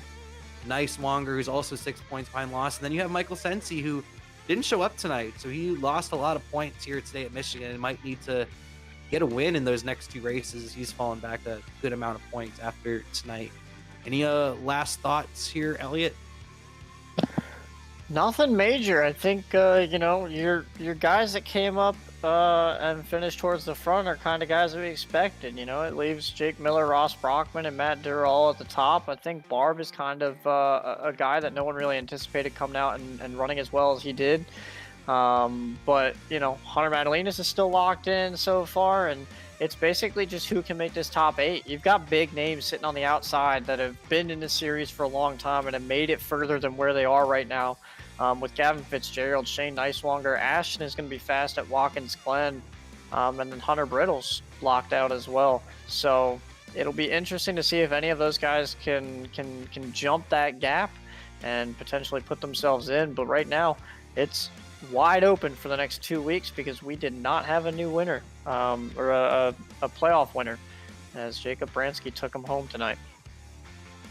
Yeah, it's my bad about that. It's actually the top 8 advance to the next round. So Daniel Nanny's currently on the bubble just by 1 point over Hunter Brittle going into Watkins Glen. So tune in next Tuesday for race number 2 of 3 of the round of 12 here in the Great Lakes Truck Series. And also tune in Thursday. Y'all will have a special treat. Y'all will have Great Lakes Series driver Brandon Barkuski replacing me in the booth for the Great Lakes Cup Series at Vegas on Thursday. So that should be a lot of fun. And I would like to thank all y'all for tuning in here tonight for the Patti Engineering 200. And once again, congratulations to Jacob Bransky getting the job done at his home racetrack. And good night, everybody. And we will see you either Tuesday or Thursday for more Great Lakes action here on Flatout Racing Network. Have a great night, y'all.